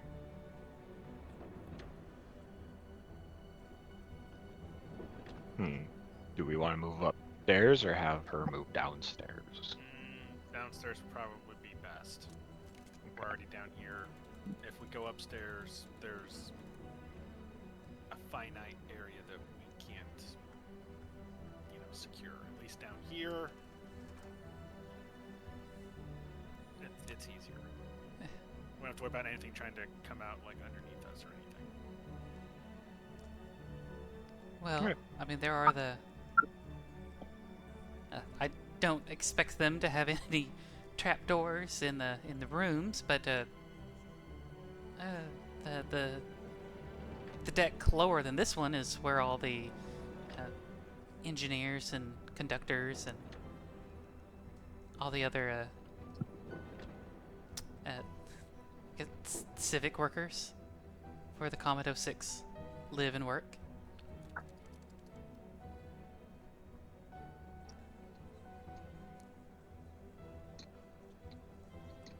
There's no telling,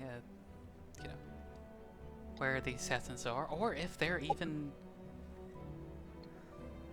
I don't know. Yeah, it's just a lot of not knowing.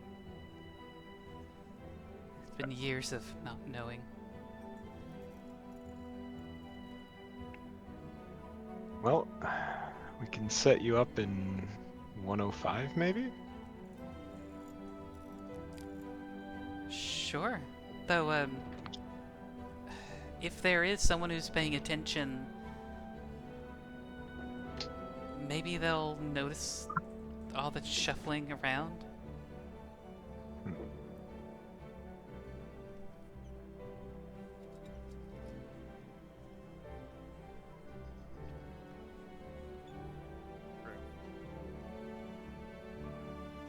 But Or maybe you just stay here and we kick Jim out. Well, He basically lives in the bar elsewhere. anyways. I do live in the bar. you hear him screaming down the hallway. I'm gonna be honest, Victor. I think it might be best if you and I share a room and the girls share one. Yeah, that's fine. Would you take the room just across from this one? Just so if there is a course. problem. Okay. I think I I would. feel like we should try to surround this room, kind of, like surround the room she's in, kind of, if possible. Well, Pearl said that she will not, somebody should be with her in the room. Mhm. Like, she should not be alone in a single room by herself. Somebody should be with her. Yeah, so we should maybe try to, even if we're not sleeping, someone's not in it, we should try to claim it.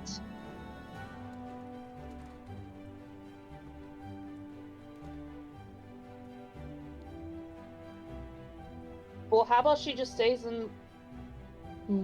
what if she just stays in 106 and then one of us... She's already in the room, so she needs to stay in this room. And Victor then- I will go to the one across the hall. Because she should not be in the room by herself. We'll have somebody with her. Yeah, so one of you guys stay in the room with her, and then the other person could go to the room across, and then, me and the girls will pick a new room right next to you guys. Yeah, I think that's what's being said.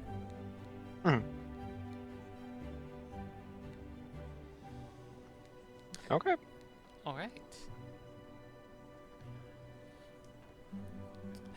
Okay. Whew. All right. We got you. Thank you. Well, speaking of, she kind of looks out the window. The windows for the rooms here are they're about the size of a porthole, like on a ship.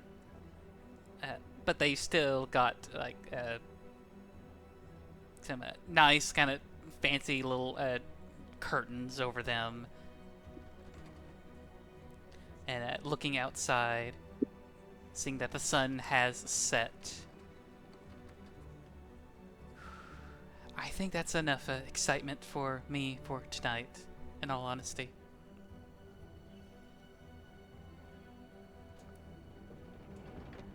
If it's alright, I guess if you, Spice, what's your name? Yeah. If you two gentlemen would be okay with me and Spice in here. Of course.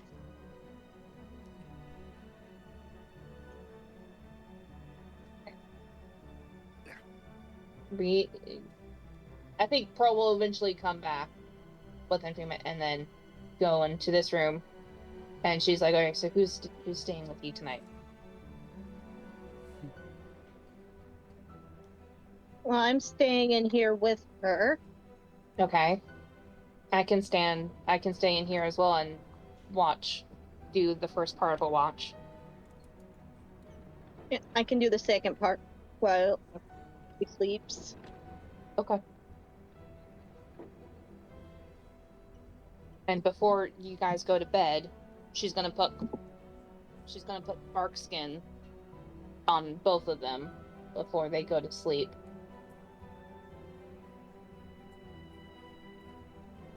Okay. Bark skin isn't concentration, right? No, it's not. Okay. Okay, she's going to do one bark skin actually on the VIP because I don't have a lot of spell slots. So she's going to at least do bark skin on the VIP, but she's going to be in the room, standing guard while Spice sleeps until it's the second shift. And then Vicky, where are you going to be at? Where's Milton? Also, where are you guys going to be at? Well, if I remember correctly, we are going to take the one across the hall from you. Yeah, 105. Okay.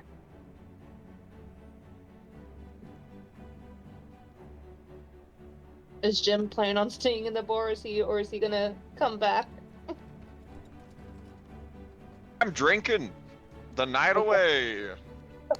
Big Okay. sip, big sip, big sip. Alright, well, the VIP now has bark skin on her as she is going to sleep.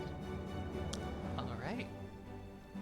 And Pearl's also probably gonna cast, Lumos. She's gonna conjure Lumos and have Lumos, like, just kind of underneath the bed with her.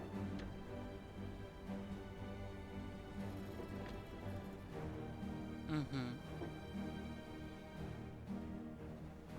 Yeah, Lumos is gonna be a little bit underneath the bed, but Pearl's gonna be, like, grabbing... Is there a chair in this room? There's like a couple of smallish chairs in each room. Pearl's gonna grab one of the chairs, sit on it, and then keep watch for the first part. Alright. You hear footsteps once again, walking down the hallway.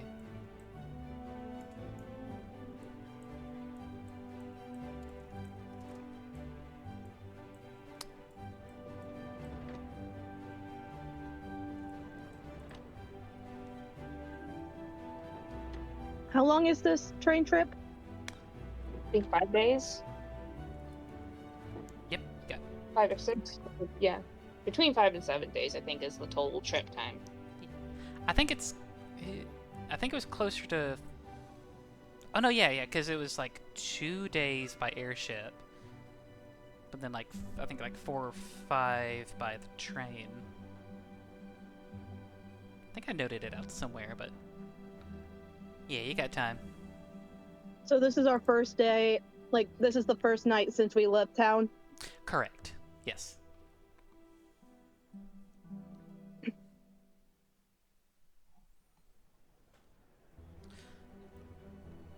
Alright, as the night continues, you hear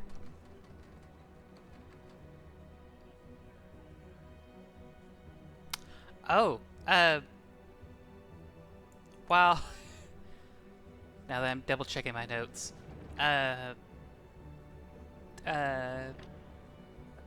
Victor and Milton, as you go into this room, This is someone else's room, isn't it? you do see that there is already some luggage in there. What the? I think Our room now. Pearl was so like wrapped up with her book and everything that she didn't notice someone else's stuff in. Now, Do you but want? you have one or four. Yeah, I'm gonna try 104. Okay, 104 is not taken. Okay, we're gonna take it then. 103 is taken. 105 is taken. Yeah, I gotta get in there later. Oh, no you don't. Yes, I do. You don't know nothing, Milton. Given some No one knows time. anything. These two, Mr. Hawksborn, pushing Mr. Ironclaw down the hallway and into the room.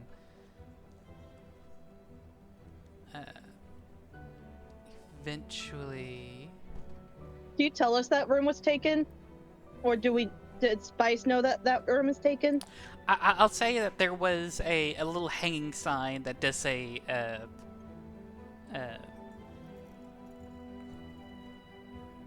yeah, that says it's taken, that it's not vacant. I had forgotten to check my notes when you were kind of shuffling around rooms to make sure to tell which ones were and were not taken. And I know that they had come back to their room. Yes, I was. You would hear the footsteps outside. As they enter, I'm gonna turn to Pearl. And could I have used the 30 minutes to work with my tome to get one of my spell slots back? Yeah. I would say this would have taken. We can get be a little timey-wimey about it, but over the course of an hour or two, people would start making their way back to their room for nighttime. Should I check to see what the people across the room are talking about?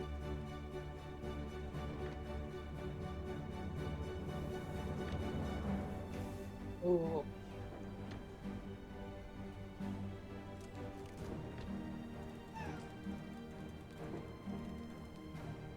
Oh, is that your question to them or to me? To Pearl. Well, Yeah, Pearl. I- Yeah, Pearl. I mean, you would have. You kind of. Magic. Do you have to see them No. to be able to? Oh, then yeah. I'd say before you sleep, take a peek at their surface lots. Oh no, not surface thoughts. I'm gonna hear what they're talking about in there. Oh, okay. Yeah, I mean, how good's your stealth? Oh no. I'm gonna use a spell called Clairvoyance. Okay, I don't know how this spell works, but if you try, but if you think you can be stealthy about it, go for it. There. I'm gonna place the sensor in their room and use hearing through it. Alright, so just double checking. Yep, casting time 10 minutes. do you have a focus that's worth 100 gold pieces or more? I thought, wouldn't that be my warlock focus, or would have had to buy Oh. that? Actually, yeah, because it does say either a jeweled horn for hearing or a glass eye for seeing. It doesn't. Okay. It doesn't say that it's consumed. And since your warlock focus is actually its own magical item. Yeah, because I always look to see if it's consumed or not. Since reading's hard for me. Yeah. Yeah. I'll say your focus works. I'll say that's fine. Sweet. And you Yeah, anytime it's consumed, I'm very careful with it. But if it's Yeah, that's fair. So yeah, she will try to peep in and hear what they're talking about in there. Okay. Yep. An invisible sensor. You choose hearing. As a bonus action, you can switch between the two. Yep. All right. Yeah. You hear them. You hear footsteps and the sound of a wheelchair being pushed into the room just across from you. So you take the 10 minutes to cast clairvoyance. You put the invisible sensor within range, which is a mile. Yep. Either a place that you've seen before or in an obvious location, which the other side of the door would be pretty obvious. You won't need to see that. That's what. Yeah. Yeah. Okay. So yeah.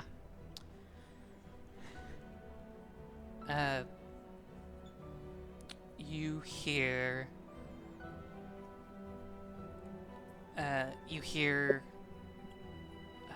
A person say, "Oh, there you go.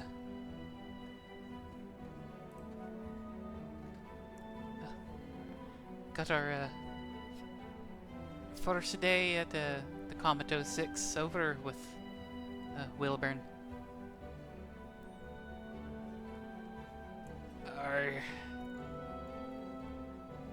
Just a few more days till Arkhaven. Yeah. It's Are you sure you want to go with it? Go through with it, Wilburn? I mean, it's a big ask. No. We've had this discussion before. It has to go through.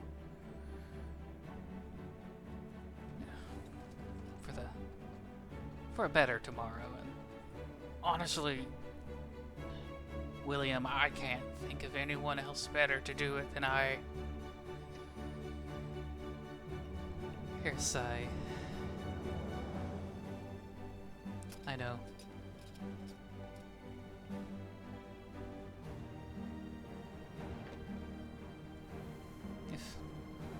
There's a long pause. Well, perhaps. Well, at least want to make the few stays at least worth it to you, Wilburn.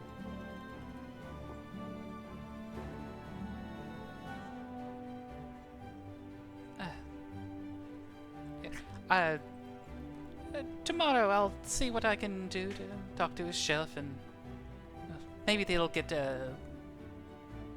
maybe we can get a meal from the higher ups, the higher class in the upper level, maybe brought down here for you. Oh, it's fine, William. I don't need no fancy food. You know I'm never really a food man to begin with. But no, I appreciate what you're trying to do, William. You're a good friend, but this is just where the chips fell. Now, shut your trap and let me go to sleep. Of course, Wilburn. Have a nice night. I'll convey those to what I'm hearing to To Pearl. Pearl, and just kind of doesn't seem like it seems like they're going there for something kind of bad for Wilburn, but doesn't seem like it's going to be bad for our friend here. So Something about that halfling. The one that you heard the surface thoughts. I can't fuck this up. yeah, we should find out what room he's in, so that way I can do that tomorrow. Yeah. I think. Oh, right. Yeah. I just kind of keep an eye on him around her. Yeah, I would want to hear more than the surface thoughts, but if I pry, there's a chance I get caught, and then that, And I would not want you to get compromised in that way. Exactly. So, Does the name Wilburn and William of Mr. Well, I don't know their last names. Never mind. I don't know their last names, so I don't know if it would ring anything for Pearl. Okay. yeah, well, I'm gonna get to sleep because I need to get spell slots back. Well, you Alright, need more than well, just your spell slots, little missy. You also need a good night's sleep as well. Well, I'm You should also sleep, Mom. Do you need sleep? Do you sleep? You do not get a response. Mom? Don't worry about it, honey. Just go to bed. Do you sleep?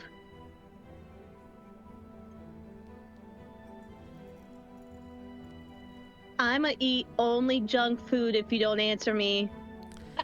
Make a wisdom saving throw for me.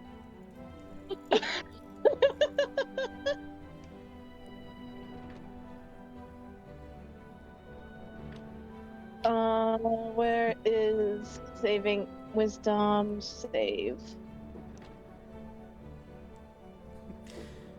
You do not fall asleep where you're sitting, but you do feel a sudden wave of drowsiness. Earl, remind me to only eat junk food tomorrow. Alright, you got it, girl. Go to sleep. I'll keep watch. And I'll I'm wake you gonna up. pass out in my bed. Perfect.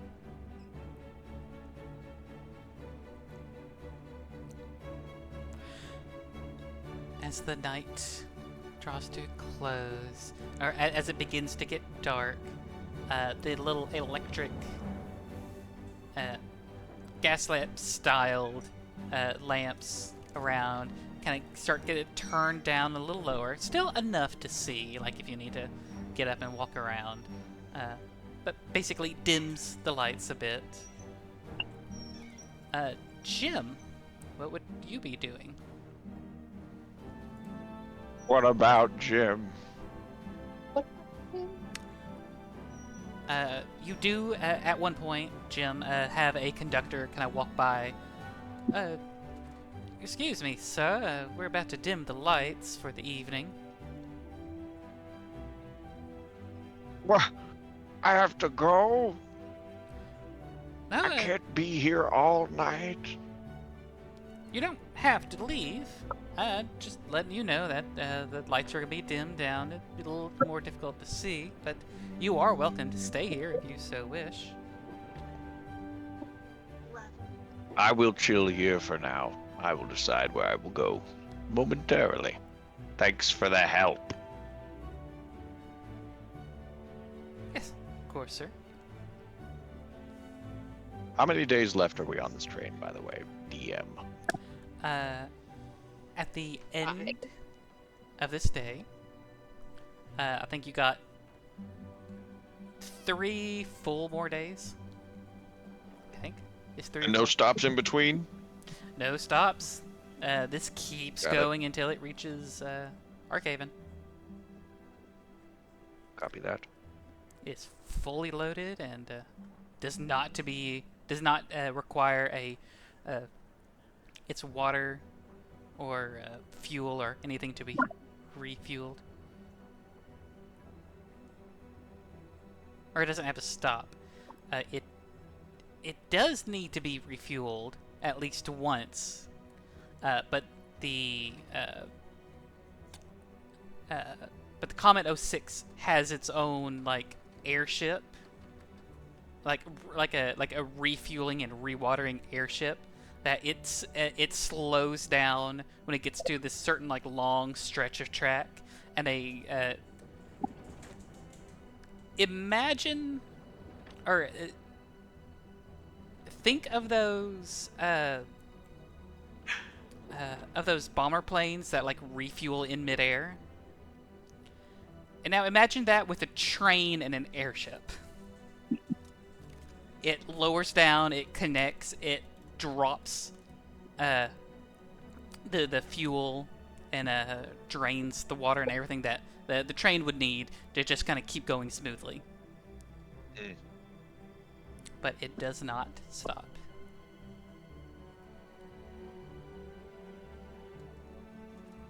Oh.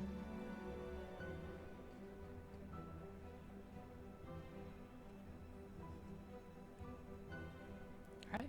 And do you stay there for the rest of the night? Don't do Just any... a few hours. To keep an eye if anything goes on. Okay. Do I get any sort of a debuff for staying at a table all night? I think it's not until... I don't think you get exhaustion until the night of the next day.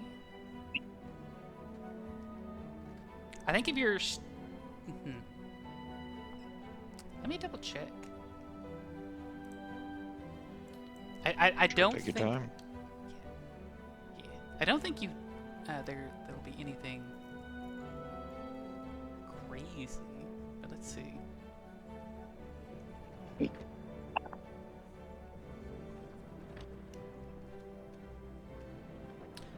there's a little thing from Xanathar's guide, going without a long rest. Okay, yeah, after a 24-hour period without finishing a long rest, then you'll start to need start making Constitution saving throws or suffer exhaustion. But right now, you're fine. Fair. I will pull the all-nighter shift, taking the hallway to make sure that the person is safe. Gotcha. As you're... as you're sitting there, go ahead, make a perception check, and I'll... Me? Yeah. This will be a general perception check for the night. Don't worry, you won't be able to roll lower than your passive, which I think... Me? What is your passive, Jim? +3. A +3? Okay. Or... Oh, yeah. Yeah. Yeah. Well, that's my proficiency. I don't know what my passive is necessarily. Well, your... Let me check what your... It's Okay. on the right side of your sheet under senses. Oh, thanks.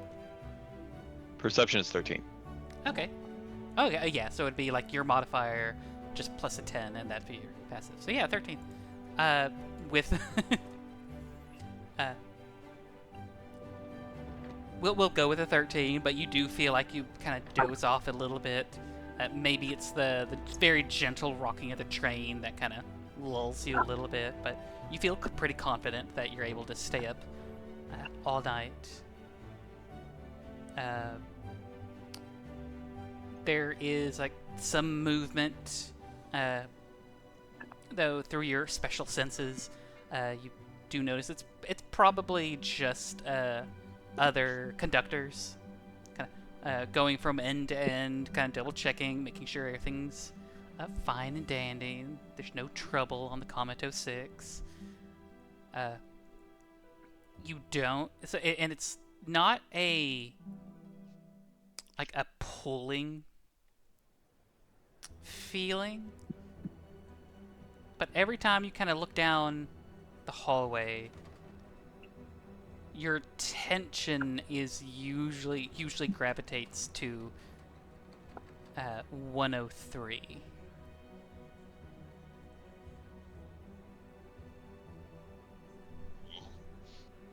Yeah, the one that Drips told you about. Yep. Where my secret 4 lands. Don't take it away. Yeah, we'll just keep it as a little indicator of that's your goal. An optional goal. A side mission, if you will. My side mission. That no one else knows about. Jim's got secrets. Secrets. I am secret. Secret mission. Secret train. Oh, this thing is certainly not secret. No, it's too thick for that.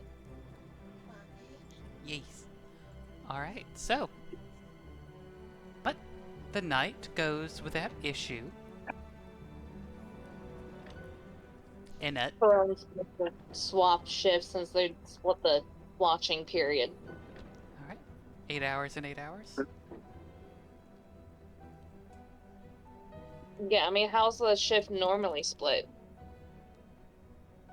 It's like first watch, second watch? Is it like...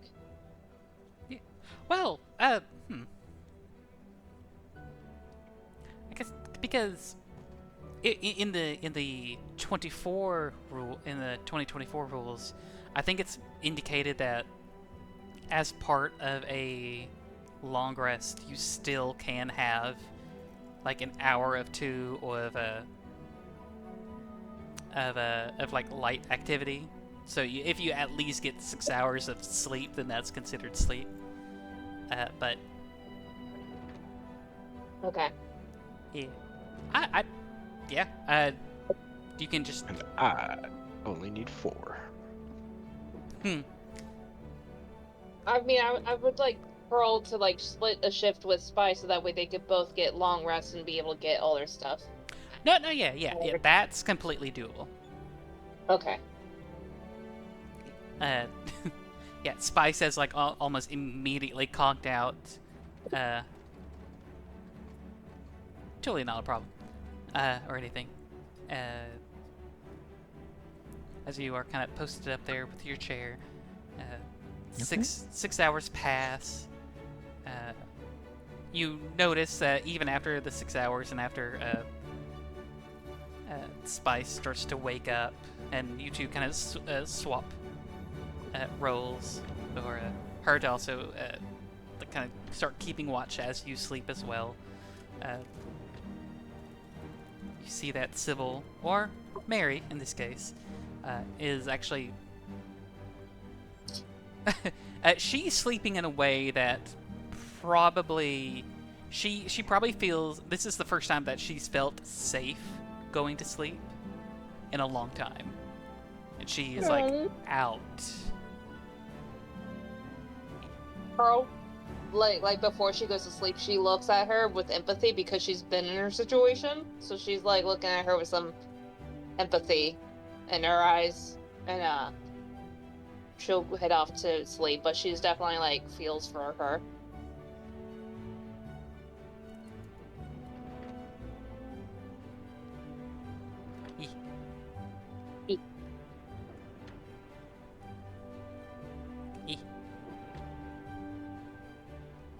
Go sleep.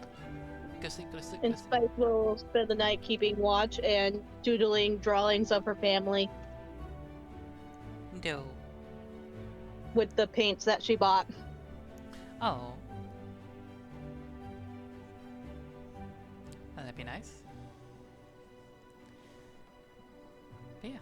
as the night goes on. Is there anything else that anyone else wants to do before the morning arrives?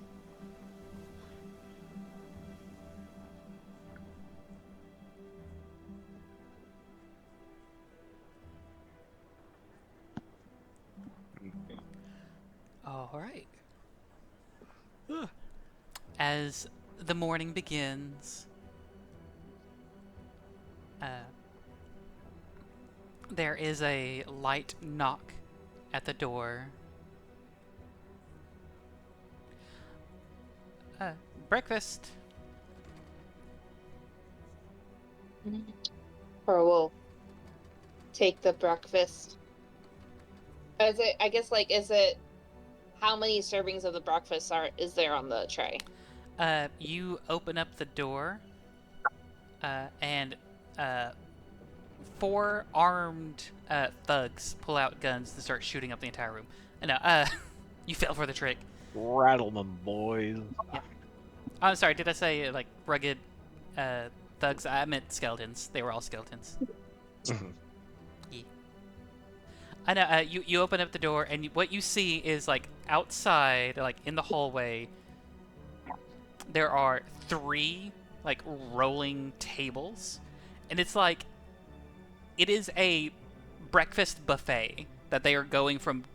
It is a breakfast buffet that they're going from room to room to be like here's eggs, here's waffles, here's various fruits, here's a very large like pot of coffee that fills smaller, cuter pots of coffee if you want your own pot of coffee in your room, sort of thing.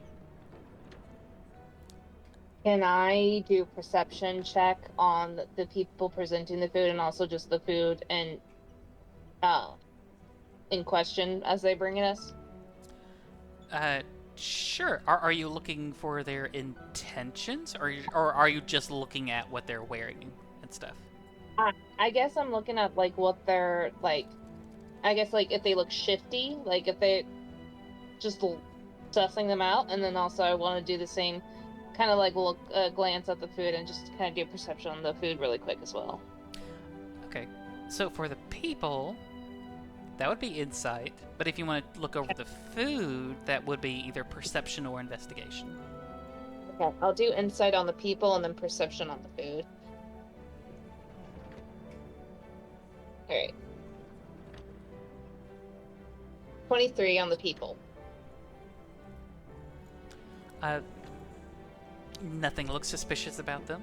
They seem just, they're putting on like a real just friendly face. You see a couple of them look like conductors with like their normal setup, except they just have a very an off-white aprons on, and then you see a couple of others that look like they were probably the actual chefs. That they're they all seem to be like the way that they're coordinated with each other. It's like this is their job. They've done this hundreds, if not thousands, of times. Nothing suspicious, nothing shifty about them. Okay. I'm going to do then perception. The food? Yeah. I'm gonna let the girls know, like, hey, get your come get your breakfast, but I want to do perception on the food, and I want to do something else after we get the food before our VIP eats it. Yeah, we should definitely taste it. Oh, wait, no, I got something better. I did not mean to. Don't ignore that. Perception on the food. You kill one of the conductors, and you're all under arrest. Perception on the food, and after we get the food, everybody loads up their plate. Perception on it, and then I'm gonna tell them to wait before they eat it after the conductors leave with the tables. All right. Is there junk food on the cart? The closest thing to junk food, not really. It's like good, hearty, like breakfast items. Not really junk food. Mm-hmm. I'm gonna lean over to the conductors. Where can I get like the most unhealthy food?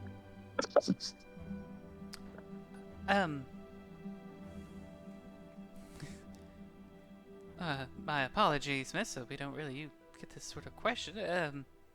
Guess the unhealthiest would be pancakes with as much butter and syrup you can get. She's gonna load up on pancakes with butter and syrup. I'm gonna tell Mary to load up. Like, load up, because this might be a little bit before we get the next round of food. Oh, don't worry, miss. We have, after, we get going, we provide dinner and breakfast every day. Though, if you do need something for a luncheon, the bars, the Brass Lantern usually has a little something if you're feeling mighty peckish during the midday. Any junk food? I don't personally know, but I think some of the conductors might have something a little more of what you're looking for. Perfect. And I noticed there's 3 of you in here. There are plenty of other vacant rooms if you need another bed. Oh, we're just hanging out. We're all friends. Yeah. Thank you, though, Thank you, though. We're good, though. Yes, of course. I'm tiny. Just kind of awkward laughter. Yes, you are. Well, if that's all your breakfast.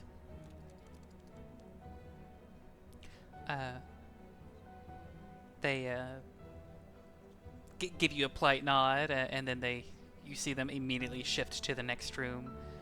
You hear the familiar voices of Wilburn Ironclaw and William Hawksborn. Before they went over there, Yes. is there any way that for dinner, you could bring over a fancy food for the people across the hall if I, give you a few extra gold to pay for it? Oh, there's certainly. I'm sure there's something that we can arrange. How much gold would that cost me? So for when you say the fancier food, do you mean the ones from the upper deck? If possible, that would be great for them. Well, if that's the case, let me double check what. But I also want this to be a dinner surprise, so don't tell them that it's coming. Sure, of course. You see one of the conductors pull out a little breast pocket notebook, takes out a little inkwell pen, or a pen / inkwell combination feather. Totally not a ballpoint pen. No, it's got to be fantasy. Starts writing down a quick little note. Yes, while, all the food is free, it kind of comes with your tickets. We can arrange something nicer for someone else. That'll just be 2 gilt. Here's 5. I can't accept this much. This is just too much. The 3 is for you. Make a persuasion check.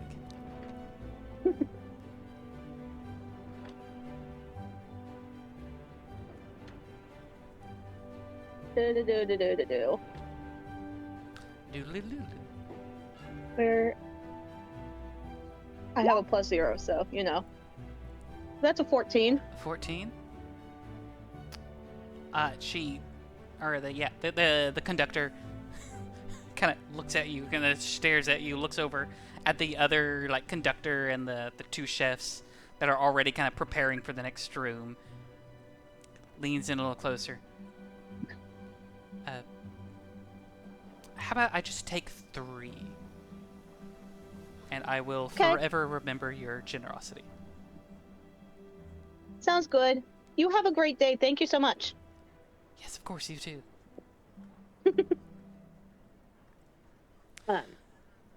After the people leave and we close the door, Pearl's gonna look at them too, and she's like, "Don't eat the food yet.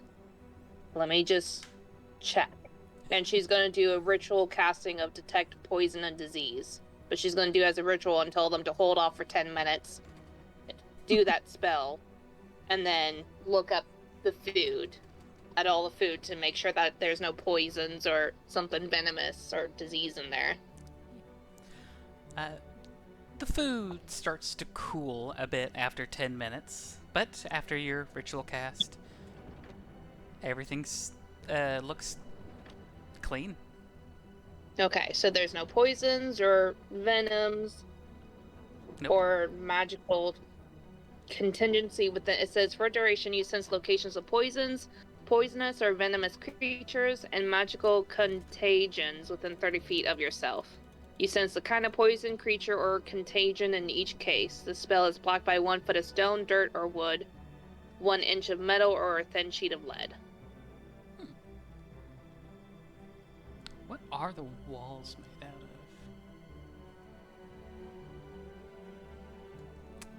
Say there's a combination of a metal lattice with wooden panels for the walls. So I would say that you could also 30 feet around you through the walls as well. Mm-hmm. 5, 10, 15. The closest thing that you can find that would be considered poisonous is alcohol. Mm-hmm. And Milton, would there be anything that would be like considered poisonous or otherwise dangerous in a medical bag?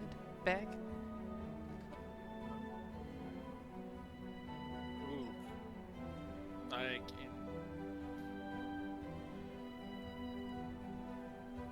well, technically anything can be in the right amount of dosage, you know that. Right, but at least, I guess in intention when it comes to, like the spell, at least. No, not necessarily, because it's not like I carry around like cyanide or arsenic in my bag. Yeah. Okay. You might get something from the next room over where you know Milton is. Okay. Like from his, you might get like something like really vague or like really thin or. You get something from like Milton's bag, but it's like diluted. It's like it's not dangerous unless you take too much of it, so it doesn't ring a bell for you either. Okay. How long do rations last a person? 1 ration is 1 full day. Okay, so she's gonna tell Mary, she's like, the reason I say load up on the food is because, you know, somebody could slip something. So when it's breakfast and dinner, I'm gonna be doing this thing, this ritual every time before a big meal, and you wanna load up on a lot of food. If they have any perishables when they're serving breakfast or dinner, I would like grab some extra and then store them on yourself in case you do get peckish. I also have 8 rations. I wouldn't accept drinks, and if you Except from us. except from us, but you know, make sure I'm around to, you know, do what I just did, so that way I can check that's not contained with anything bad. But if you feel peckish, I would eat the rations we give you, or grab some extra food that can be preserved throughout the day from the breakfast or for dinner carts that come through. I know I sound like I know it's really strict, and I do apologize for that. No, no, It's no, for no. your- I understand. Yeah, there was a reason why I couldn't. There's honestly a reason why I couldn't give the emissaries as much details as I know would have been helpful. Yeah, well, there's also something else you should know. There was a halfling that we spoke to because we were trying to find who you were. We were trying to assess out who you were, and so just there's a halfling person. Just be a little wary of him. We're a little wary of him, but just kind of trust your instincts if people that are not us approach you, and don't accept food or drinks from strangers, except for us, even though we're strangers. But we're here to help. What type of strangers? And you paid us good, hiring us, so Right, right. Here's some rations. Pearl's gonna give her like 6 rations. Oh, Here, so in case you get packaged. since it kind of. What do these rations look like as you're giving someone 6 days worth of food? Well, if one ration lasts for 1 day, it would be 6 rations. Right. Well, yes, but they're food. Like rations are like a It's like- bunch of different food. Yeah, I imagine they're like dried meat, like dried like jerky, something that's easily preserved and dried. Okay, yeah. So something that's like good, like nutrient and calorie dense. Something. Yeah, yeah. So this 1 ration a day will last you full day. So here's 6. So this should be plenty if you do get peckish. But fill up on breakfast and dinner so that way you're not too hungry throughout the day. And like I said, make sure that you grab me so I can do what I just did to make sure it's nothing bad about it. Right. Wouldn't it be suspicious if I never show my head out again? I mean, I think you probably could, but I just, That's not how you should live life. Like, I get that it's scary. But you need to make sure that if you look suspicious, like you need to make sure that at least one person is with you, and somebody else is within sight of you.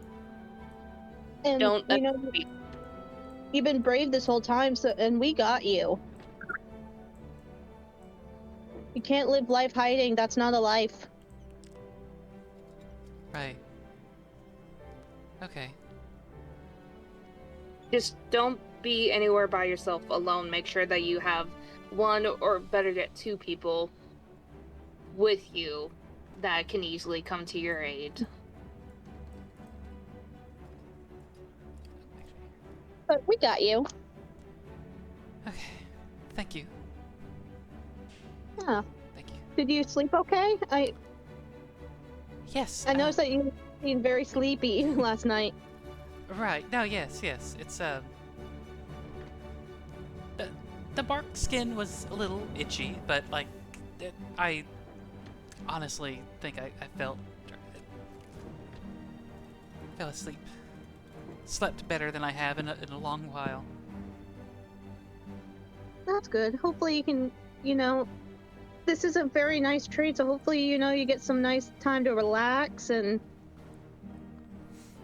you deserve some time to let yourself live a little bit. We're on a contained train, so while being safe and following all of Pearl's rules, Right. we're gonna also have some fun.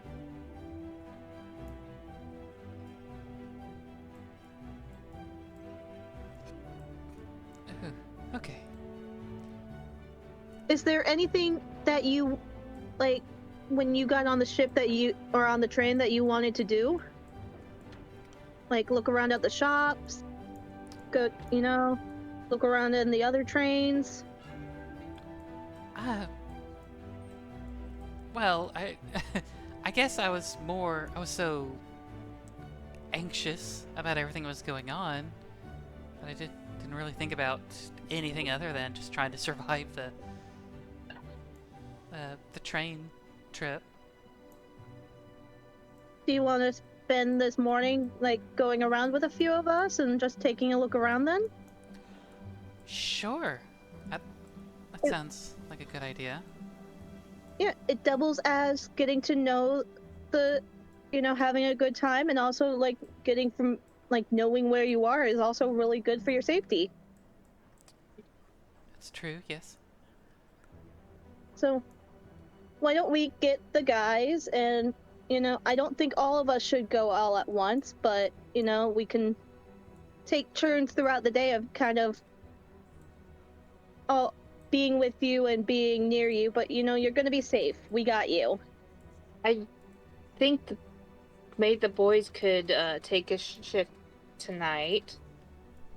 Maybe one of them, if you want, can go with you, and I can kind of stick around in the background. If you want to grab one of the boys, Mary, or if you want to have Spice kind of in the background, and then either grab me or grab Milton or Victor. Sure. Okay. Is You, Is Milton better at distance work or close up, do you think? Oh. Wait, for what? Like, do you think he's a good being in the background or close up bodyguard duty? Which one? Milton. He can do both pretty well. I think, Victor and Milton, they're pretty good either one. I know Victor seemed kind of... So, I know that he's from the Trustin Empire. Also, I'm gonna put that in your head, by the way. I was about to say, I would not mention any Trustin thing while we're here on the train, and she says I'm a voice to both Spice and to Mary. So she says that in your head, but he seemed kind of weird. Oh, by the way, Mary, I can do this, and she's gonna talk in her head of saying, "Hi, it's Spice."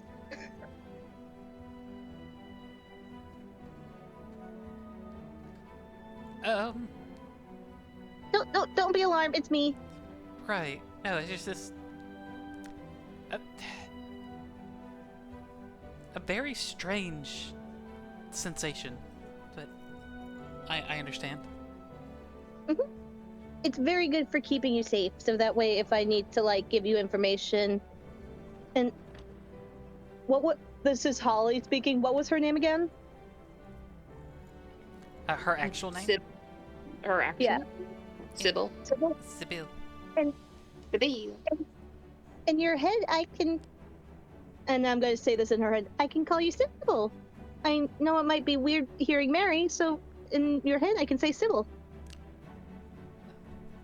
Thank you. I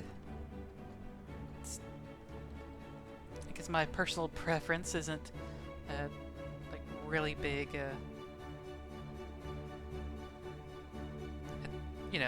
compared to keeping me alive at the moment, but I do really appreciate you. Hey, mental health is also important. Yeah. So, let's get the guys. I think we can kind of do today. I know Victor seemed like he kind of wanted to spend time with you. Okay. So maybe Victor and I can do up close, and you and Milton can do background duty. Sure. Where's Jim? He is struggling to stay awake at the table, I believe. Okay. Did he tell us that he was going to the tavern to keep watch? I don't think so. I know he's been in the hallway, but... Yeah, I don't think he said he was going to pull all-nighter in the tavern. Actually, I could see as the breakfast tables are coming by. I could see Jim being like, "Give me one of those. Give me the biggest carafe of coffee you've got." Keep me awake. Only coffee and Irish coffee. No, Jim. What the hell is an Irish? Give me some cream liquor. Yeah. The breakfast people probably gives you the coffee, but you're probably able to like ask the conductor over at the bar who's like starting to opening it up. Like, give me some of that cream liqueur for my coffee. And he does not like question it. He is like, yeah, sure, here you go. Thank you. Sweet Caroline. Ba, ba, ba. A brass band just bursts through one of the doors. Starts playing Sweet. All right. Oh yeah, and Jim, while they were conversating, while the morning starts, like unfolding, you do start to hear more people re-entering the brass lantern. Ah, the hustle and bustle returns to my humble abode at the bar. Mm-hmm.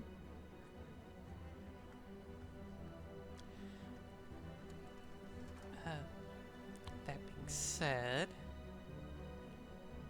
what would you? Oh yeah, so you three are going to meet up with the boys. Yeah. Pearl's gonna hang behind, but she tells Mary and Spice to go ahead and grab Victor and Milton. She'll just kind of be behind them a little bit and settle wherever they go. All right.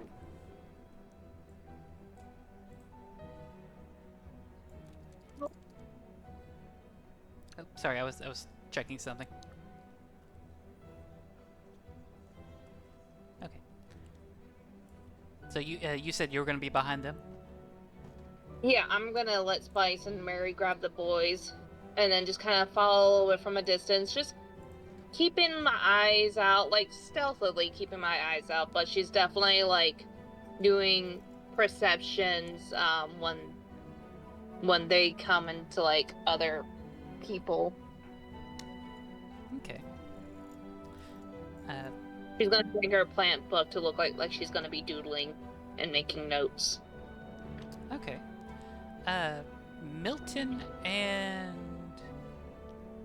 Victor, you hear a little knock at your door. Who is it? Shoot the entire magazine into the door. Oh, also, I didn't mention it, but you would have also gotten like breakfast as well if you would have wanted it. Mhm. But yes, Spice. Hi. Hello. Everything So, okay? yep, everything went well. We got some good night's sleep. We were gonna have a look around the train with Mary so she can get a good look around. If you wanted to come with us. Of course. Did Jim ever come back? That's what I was asking. Like, I think he's still in the hallway somewhere. Just singing with the entire bar. I think I hear Jim groan. You might hear him shouting about cream liqueur in his coffee at some point. Cream liqueur. Delicious. Come and fight me, you fiends. Is he okay? We'll check on him when we pass that way. He'll be okay. Me and Milton would check on him and real quick. You guys go ahead. All right. So, do you all go back to the brass lantern? Yeah. Go on. All right. So, who's... Brass lantern. So, given the hallway, who's up first? Spice will enter first. Sheesh. All right. As you're coming through, you see that there's Jim next to the door. You see a few familiar faces. Ooh, actually, Oh, Spice, let me get you a seat. Jim will roll over the table to the other side. she would not be talking to him now that I think about it. There we go. Yeah, you see quite a few familiar faces. You see one unfamiliar face. I was as zoomed in as I usually am. Oops. Talking to the very well-dressed high elf. To your left would be a very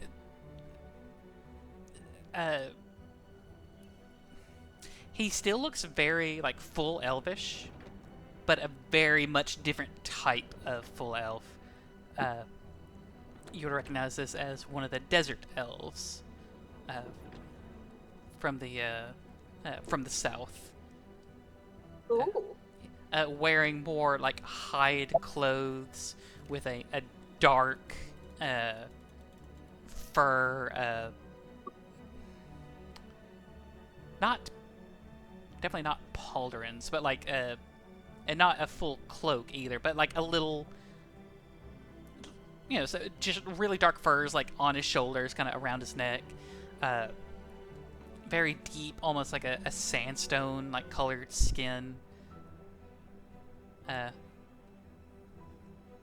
Much like how mechanically rhyme elves are really that different from your standard D&D wood elves.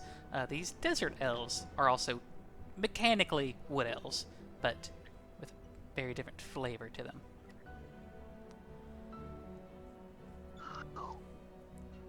Yeah, at Spice, you are requested a seat. Oh. Thank you, Jim. You got a seat for our friends here, too? 2 more seats, I think. Yep. It's... Waiter, 2 more seats. You pull out 2 We more could seats. move to this big table in the middle. Unless this fiend is... Ah, yes, I can scare him away if we need to. That's the halfling. So who's next in the turn order? Or in the... not turn order. Turn order? Are we in combat? Oh, Oh, no. fuck. Who's I next? think we're gonna fight in the bar. Who's Bar next brawl. in... Jim smashes a bottle against the table. No, the cream liqueur everywhere. You didn't even pour any in your coffee. You just kind of It was a coffee with a cream liqueur chaser. Is that it? Yeah. No bottle. There would just be a bottle from last night on the table. Probably. Okay. I go next. You're coming out next. Alright. Yeah, you see... again, Annabelle has kind of moved over to another seat from where you saw her last, but... definitely... the other trusted soldier here. You see... sitting on the far end of the table again. He doesn't... It doesn't seem like he immediately sees a potential rival, so he's sitting there a little more calm now. He doesn't have his arms crossed, staring daggers at anyone. He seems a little more at ease.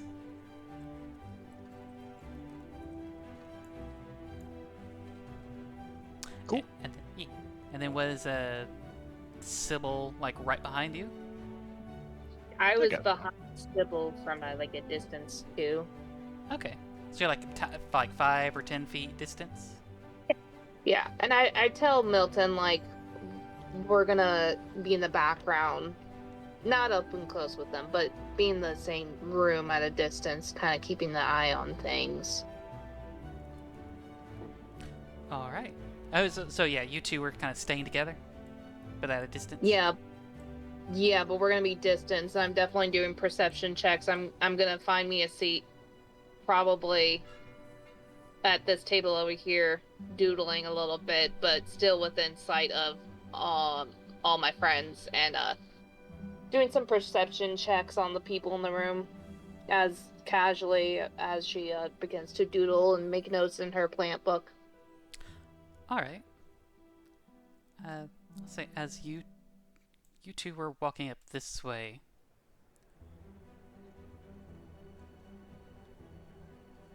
you two are still down here, like you said, keeping your distance.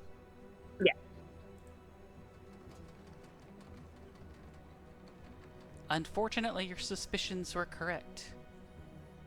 As behind Victor, Sybil walks, still kind of chewing on like a piece of breakfast that she kind of kept with her. You see the halfling sitting in a position to get the best view of the room as he could. And I rolled twice earlier for him. He rolled not only perception but also insight extremely well. And as Sybil walks in through the door, I'm sorry, I have my family, pulls out a magnum. Victor? Before, Mr. President, jump in front of her. if you have a reaction, this all happens because he's ready for this. Unless someone actively has a reaction to help her, he pulls out Who is shooting? a magnum Your and he friend. shoots Sybil in the chest and she falls to the floor. And I'm that's immediately- where we will end this session. I'm Can I- immediately. I knew it. Wait. Can I do spare the dying? You can next time we pick up. Do not let me forget. We had still 36 minutes. Yeah, but this is a Gonna take a cliffhanger. minute. Yeah, No. no, too bad. She has to have it cliffhang. Yes, She's gotta have it hang low. Do it wobble, do it low, flow, or whatever the word. it was deeply unfortunate that you said you were keeping distance. Like I'm holding you to your word.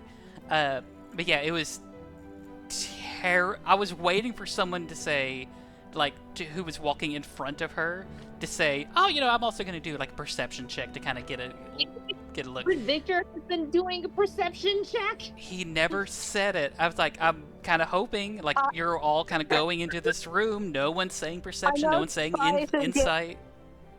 I Spice got said distracted by Jim. Mhm. said perception. Wouldn't I see this halfling that's like right?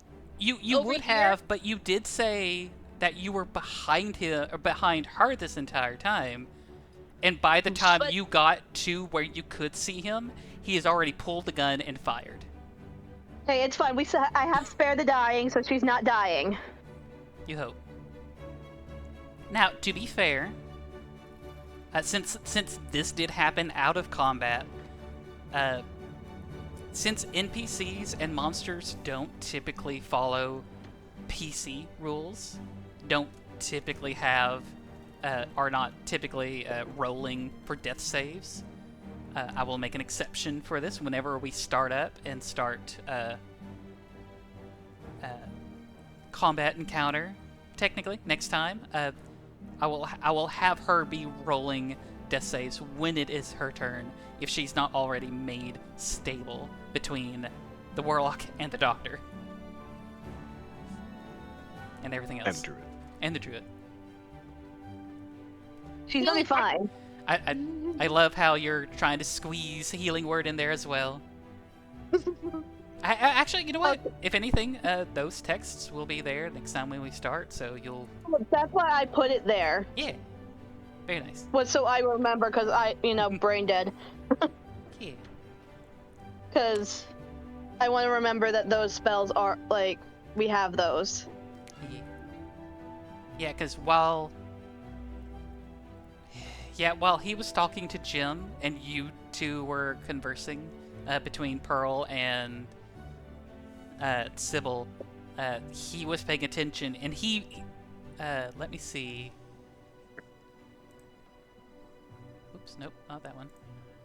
Distraction wasn't good enough? The distraction was good, but he rolled, let's see,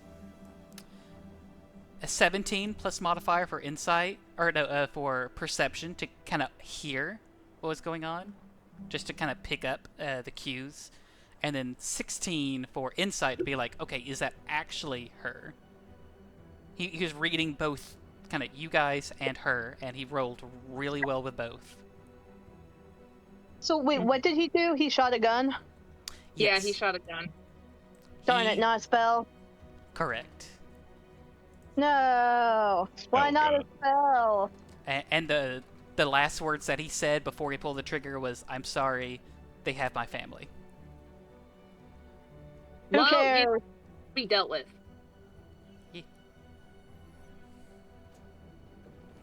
We won't He kill will- him, but we will No. tie him up and interrogate him to figure out who hired him, though. Oh, I'll kill him. We can, if you know, if Victor! he talks. Victor, why did you do perception check? Going get fronts. Pearl, why didn't you go ahead and do perception check? Like, why did you say that you were staying like so far behind her? Oh my god. Because I didn't want to be. Distracted by Jim. That's right. God damn it, Spice! Yeah, they were talking. I blame Jim. Oh. It's your fault. Okay, fine. Spice can blame Spice. What? Spice will go cry in her room instead of doing Spare the Dying. Wow, now look what That's you fair. did. But Oh, well, I won't be here next. Oh, well, two of us won't be here next session. yeah, so are we just skipping next session, or? We No, should. we're gonna still have session, but if you're not here, then your characters can't do anything. So, yeah, sorry. Viv, it's the anniversary of my mom passing. Are you going to play that card? Yes. Wow. No, it's fine. Yeah, we won't have we won't have a game next time since we're missing 2 people, and since this is a big part of what's going on. I guess.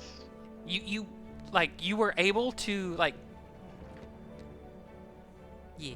I was happy and nervous that you were able to point who I had for the assassin early on.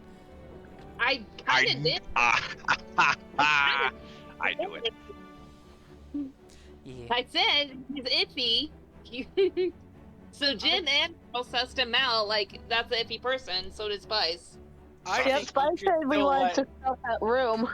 I think you should still let at least, Victor try and roll something for the, get down, Mr. President maneuver.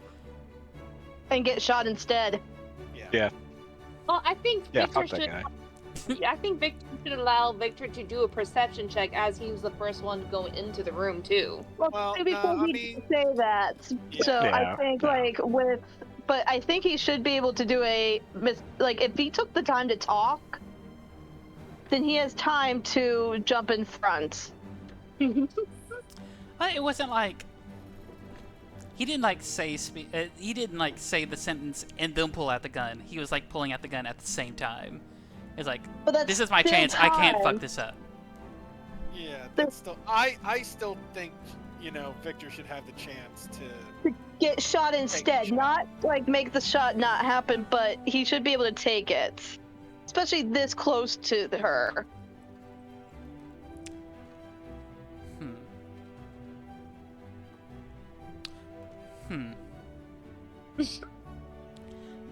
Do you It does have? make a better story. Fuck you. Do you, Victor? Do you have any reactions? Do you know offhand if you've got anything that may be applicable in this moment? Not super, The closest thing would be a riposte, but that's not really. Right. Okay. So if you don't have anything, I'll go ahead. I'll say.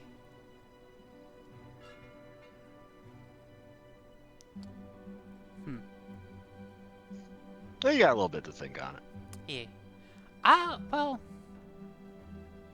since this was a premeditated, like, kill shot, essentially, I'll say you can use. Make a.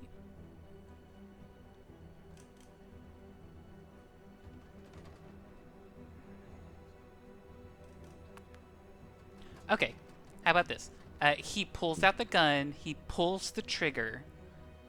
But before we figure out who gets hit, then we cut, Okay. and then we can do something. I like that. He could have had the gun like pointing at the door the whole time because that's going to draw attention. So he has to have time to take out the gun and then shoot. Yeah. It's Like, I'm not saying that we can like deflect the shot. I'm saying like we have time to take the shot. right. Well, yeah. That's why I was asking, like, if you had a reaction, like, if you could see like him doing something, and you had something that could mechanically respond to that action, like that's something that we could play with. But if he's here like with a readied action, essentially.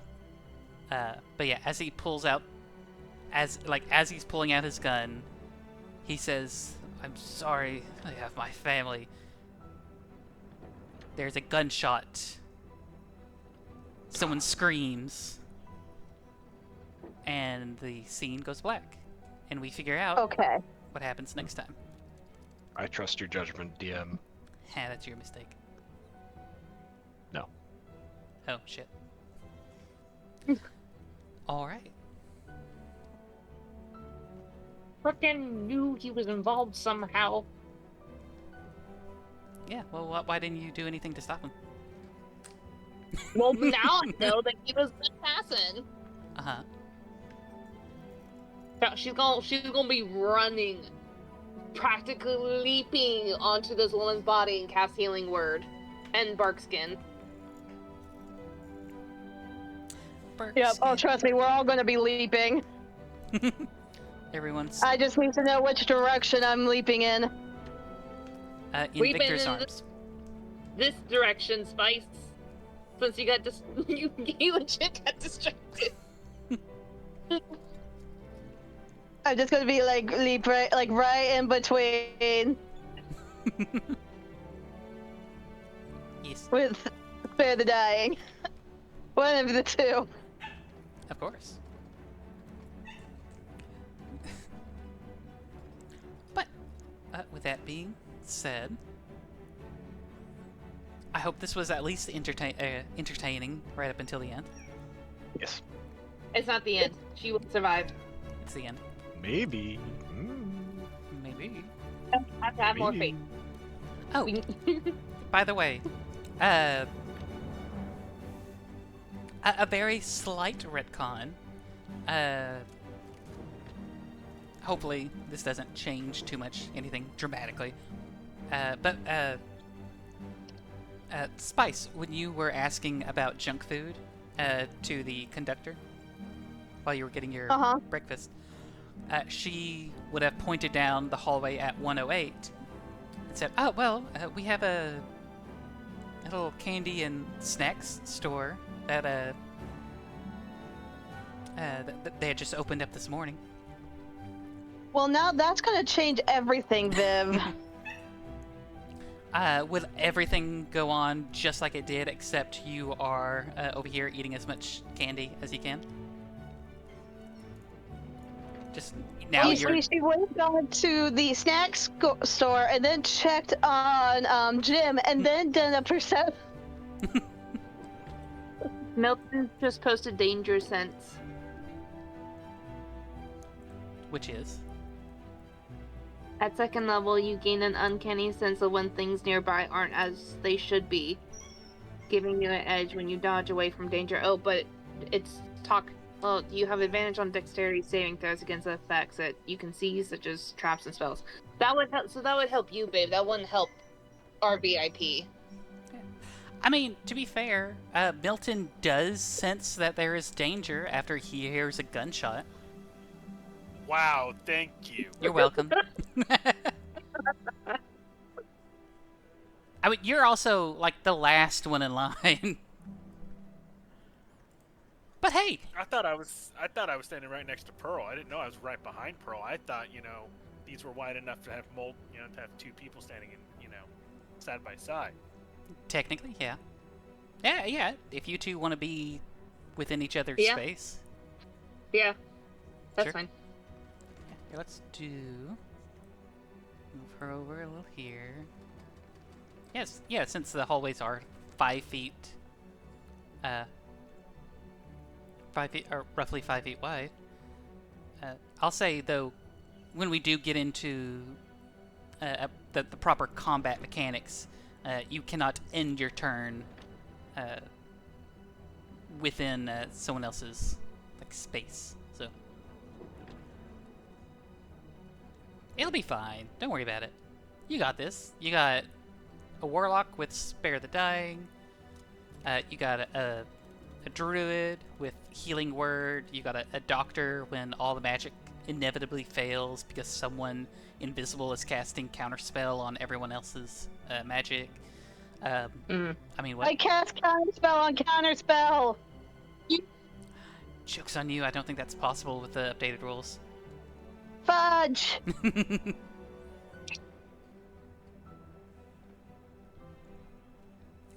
But yeah. Did you have anyone who you thought might have been the VIP before Sybil? Thinking a halfling dude or Anne, but it was like the halfling was a 50-50. Either VIP, he can't fuck this up as in like he can't die and has to live, like has to try to survive through this, or he's the assassin. So he was a 50-50 as to which way it was. Yeah.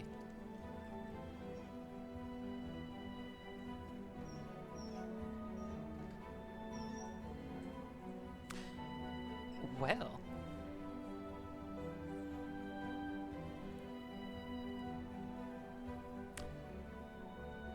Until... I was gonna say, well, I guess we'll have to see what happens next time. So we play again on the 14th. 14th. Okay. I'm gonna write some notes. Definitely the conductors are gonna get involved, especially if there is a murder or attempted murder. The Grand Conductor is definitely gonna get involved, so you'll get to see her token as well. The fact that he was able to sneak his gun onto the Oh yeah, that's another thing. He's not the only one who was able to sneak their gun on. yeah, but Stairs. I also didn't pull it, so Then you might be. We're also not trying to kill anyone. We're trying to do protection duty. Well, I guess man, I'll kick this motherfucker off the train if I have to. maybe. We shouldn't tell him though, because if he says I'm sorry he has his family, then maybe we could figure out like what's going on with him as to who is he like basically holding his family captive. I don't. We might have to convince Victor not to kill. Good luck. We can try to convince, but Victor, we can try to convince and see what happens. Definitely getting this lady up, put bark skin on her cube wounds, and get her behind in the hallway. I'm just saying, if we throw him off the train, we can say we don't know what happened to him. We don't know if he's alive or dead. You do have another conductor, like right here. Doctor that's probably gonna go after him and take the gun away, and probably interrogate him or tie him up somewhere. If you think he's the only one who's going to do that, then I mean, you know what? Let's see what happens next time. No, let's go now until midnight. Let's go. I mustn't. I can't. We were 30 Shit. minutes late. We didn't start till 30 minutes afterward. Yeah, but the recording's like a good, healthy 3 hours and 15 minutes. Alright, fine. Wait. But yeah, dramatic cliffhanger. Wait. I guess from now on, if we make it through, everybody do perception checks anytime they walk through the room. Perception checks. No matter who. Yeah, but doesn't that take the fun out of it, though, eventually? Swear to Yeah, that's kind of my whole thing. Well, I guess that's why passive perception is a thing. If you want to say, I'm being like passively perceptive. I'm just trying to keep an eye on things compared. Yeah.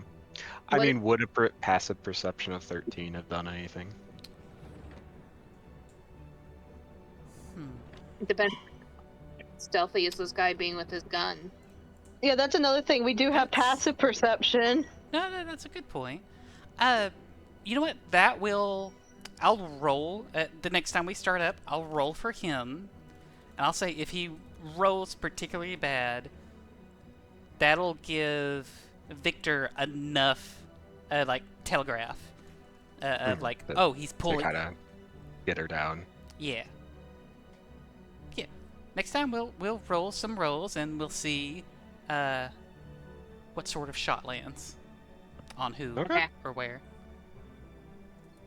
I like Pearl putting notes in the chat. I am. I'm doing hardcore no caps. I started it with Spare the Dying. That way we have it all. Yep. Well, all right. Well, until next time, No. say goodbye. Goodbye. No. Bye-bye. No. Oh my God, did Milton actually say goodbye? I did last time. I don't believe you. Bye.